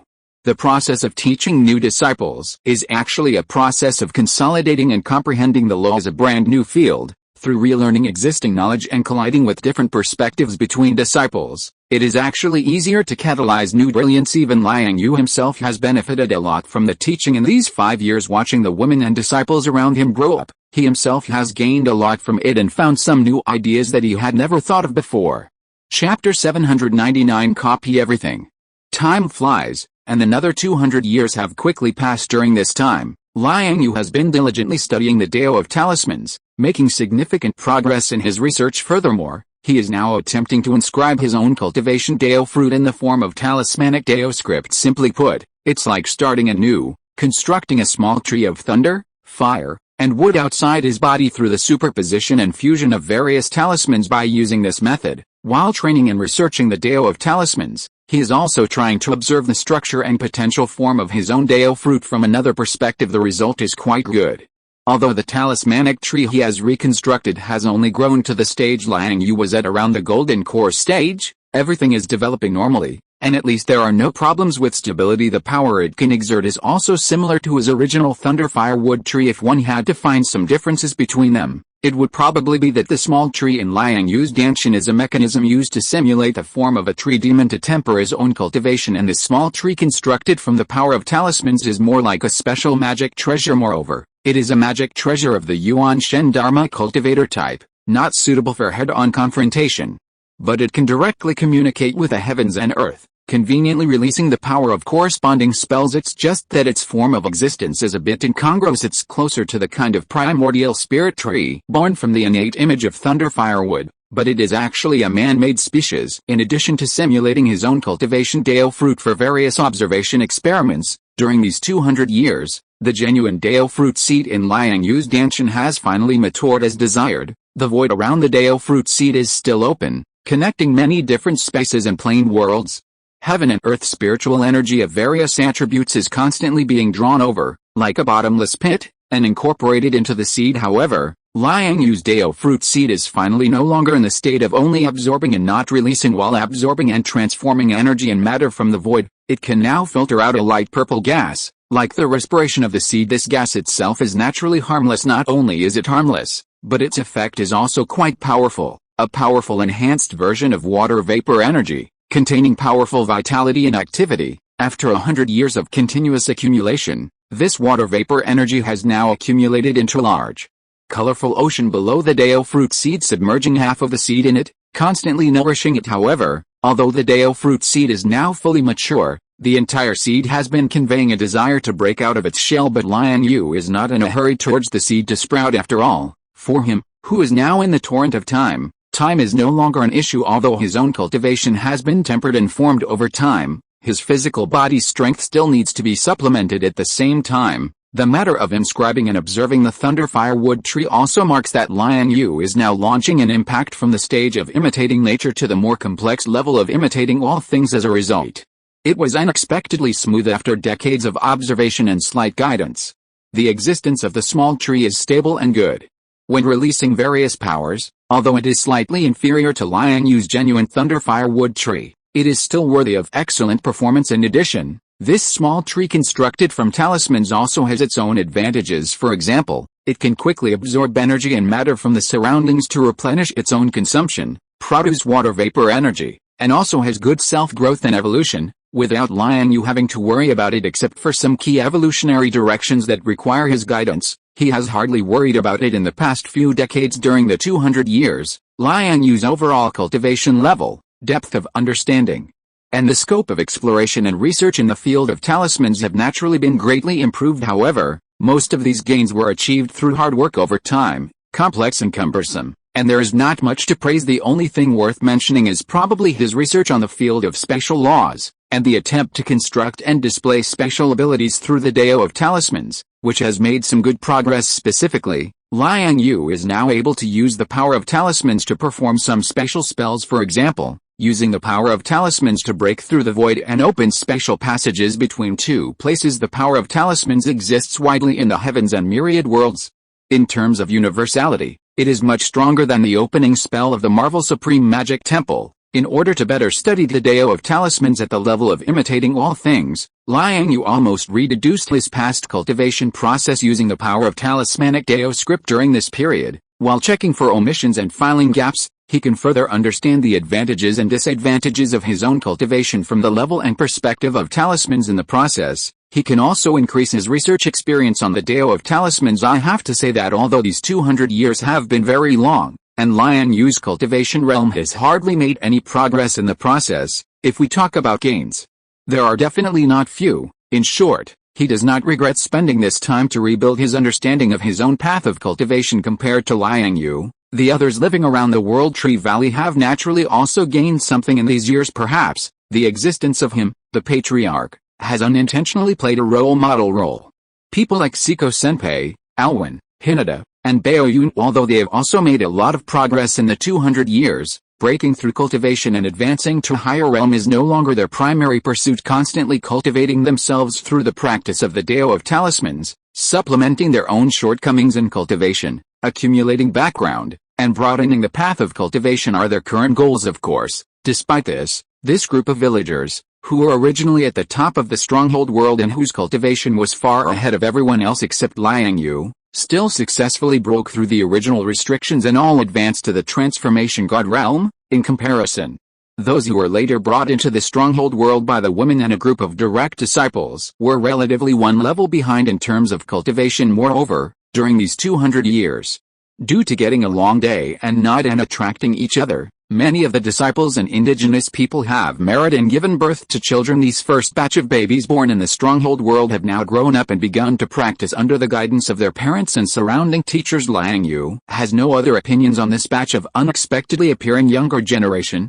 and treats them all equally according to their respective cultivation levels, temperament, comprehension, aptitude, etc. He directly grants the qualification of indigenous people to the outstanding ones among them. During the 200 years, there have probably only been 40 or 50 people who have been qualified to obtain places from him at the same time. This newly emerging group of people is also the group under Liang Yue who truly began to practice the Dao of Talismans from the beginning of their cultivation. Not only him, but Baoyun and others have also been observing the growth of these newcomers, often detaching themselves from seclusion to inquire, and even personally appearing to explain and teach some cultivation problems. Chapter 800 Time Flow Calendar. Time's Great River Epic, Year 400. After diligent research and preparation, Liang Yue was confident that his accumulation in the Dao of Talismans had finally reached a certain level, yielding some presentable results. Thus, he finally decided to use the power of talismans to create a method for himself to enhance the strength of his physical body. At the same time, as his research into the realm of talismanic inscriptions deepened, Liang Yue's own primordial spirit was also constantly growing stronger. During this period, he felt as if he had undergone an indescribable transformation. Although his cultivation realm still remained at the level of the great perfection of the refining void stage, his primordial spirit seemed to have completed some kind of metamorphosis. It had become more transparent and solid, like a humanoid figure composed of the purest diamond. Through the outline of the primordial spirit, one could even see the of a brilliant galaxy. Even Liang Yue himself found it somewhat unbelievable and inexplicable. This change was natural and unforced, without any obvious signs or feelings, so much so that Liang Yue himself had hardly noticed it in the many years prior. This change in the realm of the primordial spirit brought him clearer thinking, comprehension, calculation speed, and an enhanced ability to comprehend various cultivation techniques, the myriad things of heaven and earth, and the rules of the great Dao. Imperceptibly, even the speed at which he researched and explored the Dao of Talismans had increased significantly. Time's Great River Epic, Year 430. After decades of observation and experimentation, Liang Yue finally constructed the powerful mysteries within Little King Kong's physical body and bloodline using talismanic inscriptions. Why I choose Little King Kong as a reference? In fact, as a behemoth of pure blood, Little King Kong's strength has always been very high despite the limitations of its own bloodline. This little guy has never been able to use any power in the field of, but even so, relying solely on its formidable physical combat power, the behemoth is still among the top species in the mortal realm. In Little King Kong's original world, behemoths are classified as rank 9 lower tier magical beasts. But they are also recognized by all the experts in that world as the kings of land warfare. As long as the battlefield is on land, the behemoth is absolutely invincible in one-on-one combat. Even when facing powerful creatures such as dragons and hellhounds, it has a very high chance of winning. It relies on its powerful physical body, super powerful strength, speed, reaction and leaping ability, powerful recovery, and super resistance to physical and magical attacks. Moreover, the two pairs of claws of the behemoth war beast also have exaggerated armor-breaking and magic-breaking properties, and come with powerful toxins, etc., making it a super meat shield in the physical system. The reason why it is classified as a rank 9 lower tier magical beast is because it cannot use magical and Taoist arts and other magical powers. It also cannot fly, cannot conduct aerial combat, and is easily kited by enemies from the sky. At the same time, it is weak against water and not good at swimming, but these shortcomings are not a problem for Liang Yue at all. The purpose of his creation this time is to find a method to strengthen his physical body. Little King Kong, this pure-blooded behemoth, is definitely one of the most reliable choices to become his research object. In addition, don't underestimate the fact that the behemoth is only a rank 9 lower tier magical beast in its original world, but in fact, if Little King Kong can go a step further and develop its own bloodline potential to advance to the Behemoth King, according to the description in the original work, its combat power will be able to defeat, that is, experts at the level of immortals. Some weaker demigods, that is, true immortals, will also be wary when facing the Behemoth King. This level of powerful physical strength is definitely what Liang Yue is diligently seeking. Times Great River Epic, year 453. After a long period of exploration and experimentation, Liang Yue finally found a way to use the power of the talismanic inscription model for his own use, and even transform it into a cultivation technique. And under the guidance of his mother, he further improved this set of techniques, as well as the form of application of the talisman power. Times Great River Epic, year 481. After decades of cultivation, Liang Yue's physical strength and physical intensity have been greatly improved, and the information on the personal panel has finally returned to the situation of advancing side by side as in the past. This guy also immediately felt that his whole person was a lot more harmonious. Times Great River Epic, year 494. After the physical strength reached the point where it could not be further improved under the current realm, Liang Yue successfully broke through the refining void realm, advanced to the stage, and safely passed the tribulation that followed in the process. The Dao fruit seed in the dungeon successfully sprouted, and then rapidly grew in the nourishment of the boundless void and various at the same time. After advancing to the stage, Liang Yue's primordial spirit and physical body began to show signs of, and the whole person felt transparent. His mana also suddenly increased sharply. Almost endlessly. The size and mana capacity of the main danshan and cell danshan have also expanded more than tenfold, and there is still a lot of room for growth. Liang Yue's affinity and perception of the laws of heaven and earth have been greatly improved. The power of the laws that was obscure and difficult to understand in the past can now be used with a wave of his hand. At the same time, he also has a new understanding of the power of talismans, the Dao inscriptions of heaven and earth. Times Great River Epic, year 700. The group of newborns in the stronghold world that Liang Yue didn't pay much attention to at first, has now gradually formed a good development force. With the passage of time, their number has gradually expanded from the initial dozens or hundreds to about 300,000. Those with excellent aptitude, comprehension, and temperament were given the qualifications of aborigines by Liang Yue, and the scale of aborigines in the stronghold world officially exceeded 3,000. Those who were not selected formed some small groups on their own, and began to gradually spread outward from the World Tree Valley as the center, and established several large-scale towns to live in. The Dao of talismans has become the mainstream of cultivation for these people. Times Great River Epic, year 1300. Finally, some people in Liang Yue's original team began to be unable to bear the boredom of prolonged closed-door cultivation and the monotonous life all day long, and began to frequently enter and exit the major emerging forces and countries in the stronghold world. A beautiful name is to experience the mortal world, But in fact, they are limited by their own qualifications and accumulation, and they have been unable to break through for a long time, so they began to seek other ways out. Some people with insufficient lifespan returned directly to the small village. Time's Great River Epic, year 3800. A powerful national regime appeared in the stronghold world, sweeping away the many forces and small countries in the explored area, and completed the unification. The ambitious founding emperor thought that he had controlled the most powerful force in the world, and tried to send troops to conquer the World Tree Valley. As a result, when he arrived at the periphery of the valley with a large number of cultivator forces, most of them were instantly killed in one encounter. The emperor himself was seriously injured and directly teleported back to the imperial city. Since then, the World Tree Valley has become a forbidden place in name. Time's Great River Epic, year 5633. Under Liang Yue's unremitting efforts, the cultivation system of the Dao of Talismans is almost complete, and the development path and evolution direction are fully open. The talisman cultivation in the unified country of the stronghold world is unprecedentedly prosperous, giving rise to many diverse industries and categories. Time's Great River Epic, year 5634. Liang Yue moved his place of seclusion from the World Tree Valley to a place close to the time barrier, and used this to begin to comprehend the barrier itself.